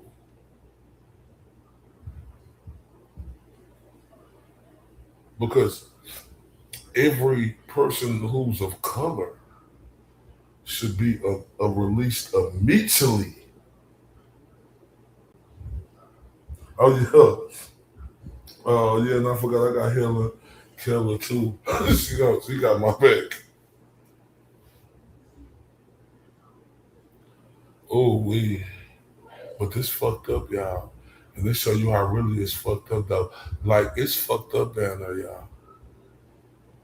Oh man, it's fucked up down there. And they probably everywhere. That's why I said you can't put that jacket on the back. But perception is a motherfucker, right? And I ain't the type to think like everybody like that, but it's scary to even think about as a black man want to come down there. The blacks down there very blacky. It should be punching in the face retribution day. Oh, that stings. Cause man, listen, I end up dying in Massachusetts.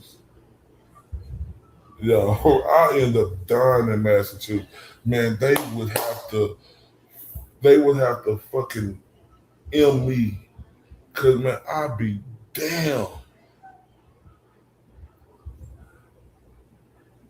Like I don't got no respect for that surrounding area and all them motherfuckers who like, oh no. And man, God rest his soul. Man, John O'Keefe. Man, I don't know people you was around. Jeez. And you gotta understand Michael Proctor knew all them motherfuckers. Shit. Look at John O'Keefe family over there with all them motherfuckers. What's word? I mean, Democrat state and still that man. Now that's what's crazy, Lacey. Because I stay in the Republican state. We read all the time. A Democrat can't win down here. You can win, but it's still gonna be majority red. But I'm fucked up about this, and this is more fucked up because how ain't his charges dropped? Like this right here should be it. How ain't them Texas unimpounded? That shit need to be done immediately. Right? Immediately. Man, I love y'all to death for real. But boy, this shit scare me. That shit scare me. And even being a white person, that shit scare me down there. Right? Because we know how Hitler did the Jewish people. That shit scare me. Right? That shit scare me.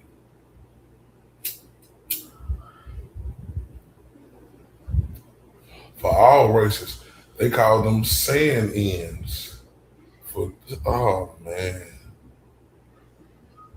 And I ain't gonna lie, y'all, me reading up, they say, you know, it been racist down there like for a long time towards, you know, black folk. That's what that's what I read up about. It been like that for years.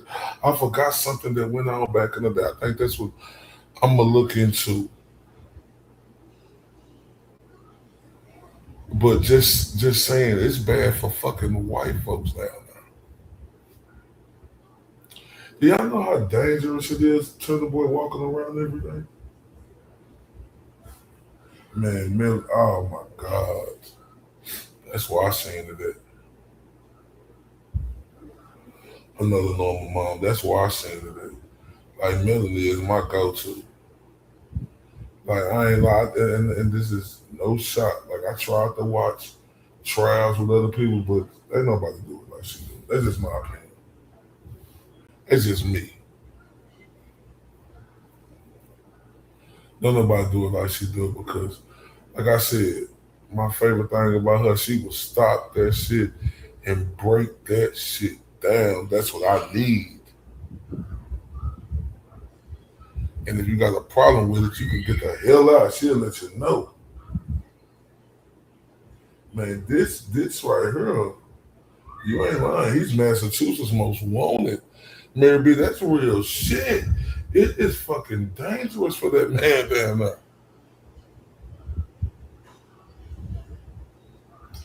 Like, I ain't lying, bro. I do need to move the map, man. It's fucked up for to go down there, man. When is his next trial date? It's fucked up for him down there, boy. He is public fucking enemy number one. Like, he is like on Mary B say, he is Massachusetts most wanted. Like, and he ain't did nothing. He ain't did nothing. He Massachusetts most wanted.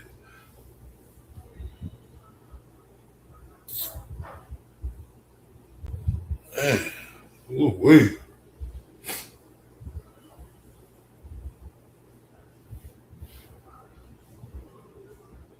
That's why, man. That's why I love this movement. July 20th. Okay. Well, I can't wait for that.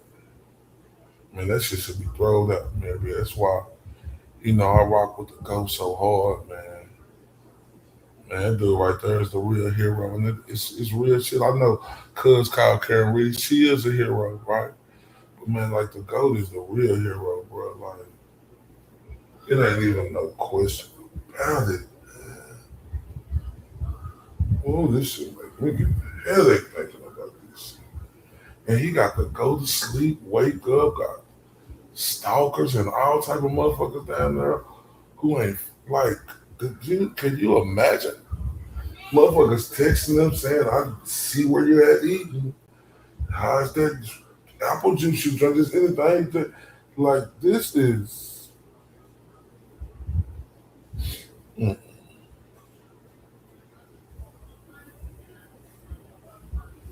Man, this case ain't thrown out by July 20th, man.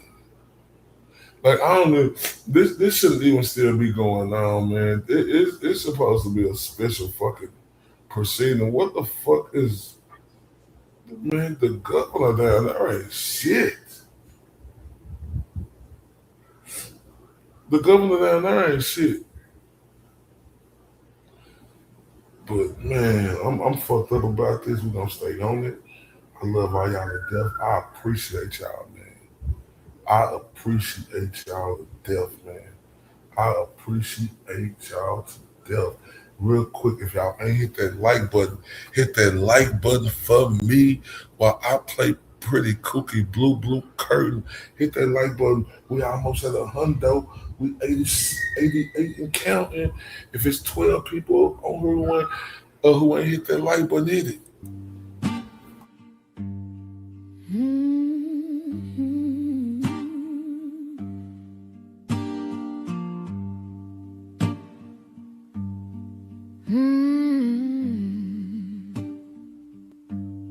The wind hums low, a hollow refrain through cracked window panes. It calls my name. The clock ticks slow. Its echo stays. Each moment drags, then slips away. Blue curtains are hiding all my pain. Blue curtains are dancing in the rain. Blue curtains keep the shine far away. Blue curtains won't let me escape. The walls close in, shadows stretch along.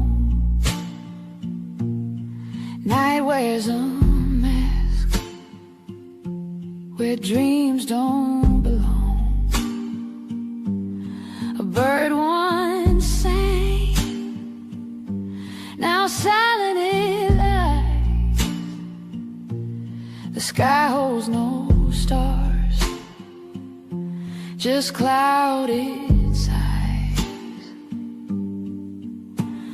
The pain's a prison, the glass cuts deep, eyes wide open, yet I can't sleep.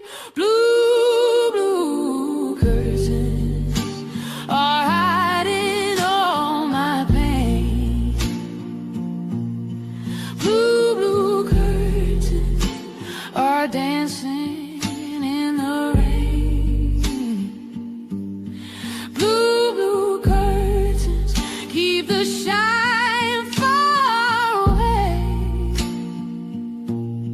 Blue, blue curtains won't let me escape. Oh, if I could tear 'em down, let the light pour through. But they hang like chains, stitched with sorrow's hue. Every fold whispers secrets I can't erase. Every thread I do. Y'all know how I do. I'm on that bullshit again. Let me tell y'all a little story about me. In the boxing world, my name is Mr. IOTBA. The acronyms for IOTBA is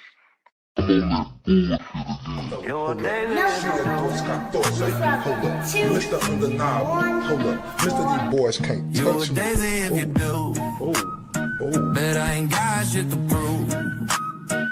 Boo does gold tooth, Lil Bruce, smile sharp enough to choose. Bang, bang, right through your cool.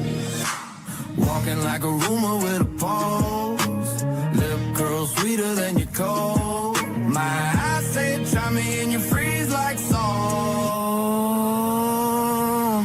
Got your huggle, got your huggle. You wanted that smoke, I'm the whole damn stack. Got your huggle, got your huggle. Step up, I'll clear the room. You're a daisy if you do. You're a daisy if you do. R-U-L. All aces in my hand, better back. Tongue sharp like a tag, hit a click, clack. You wanted that heat, now it's time to meet the sun. No shade, just black. Walk, walk, walk slow. Silver in my lap. Halo, crooked heart attack. Say a piece, talk that trash. I turn every word to glass. Cut deep. Got your Oh shit. It's your boy Mr. IOTBA. I'm touching down from that 2, 1, 4, and I'm on that bullshit again. I'm on that bullshit today, right? Y'all know how I do. Y'all know how I do.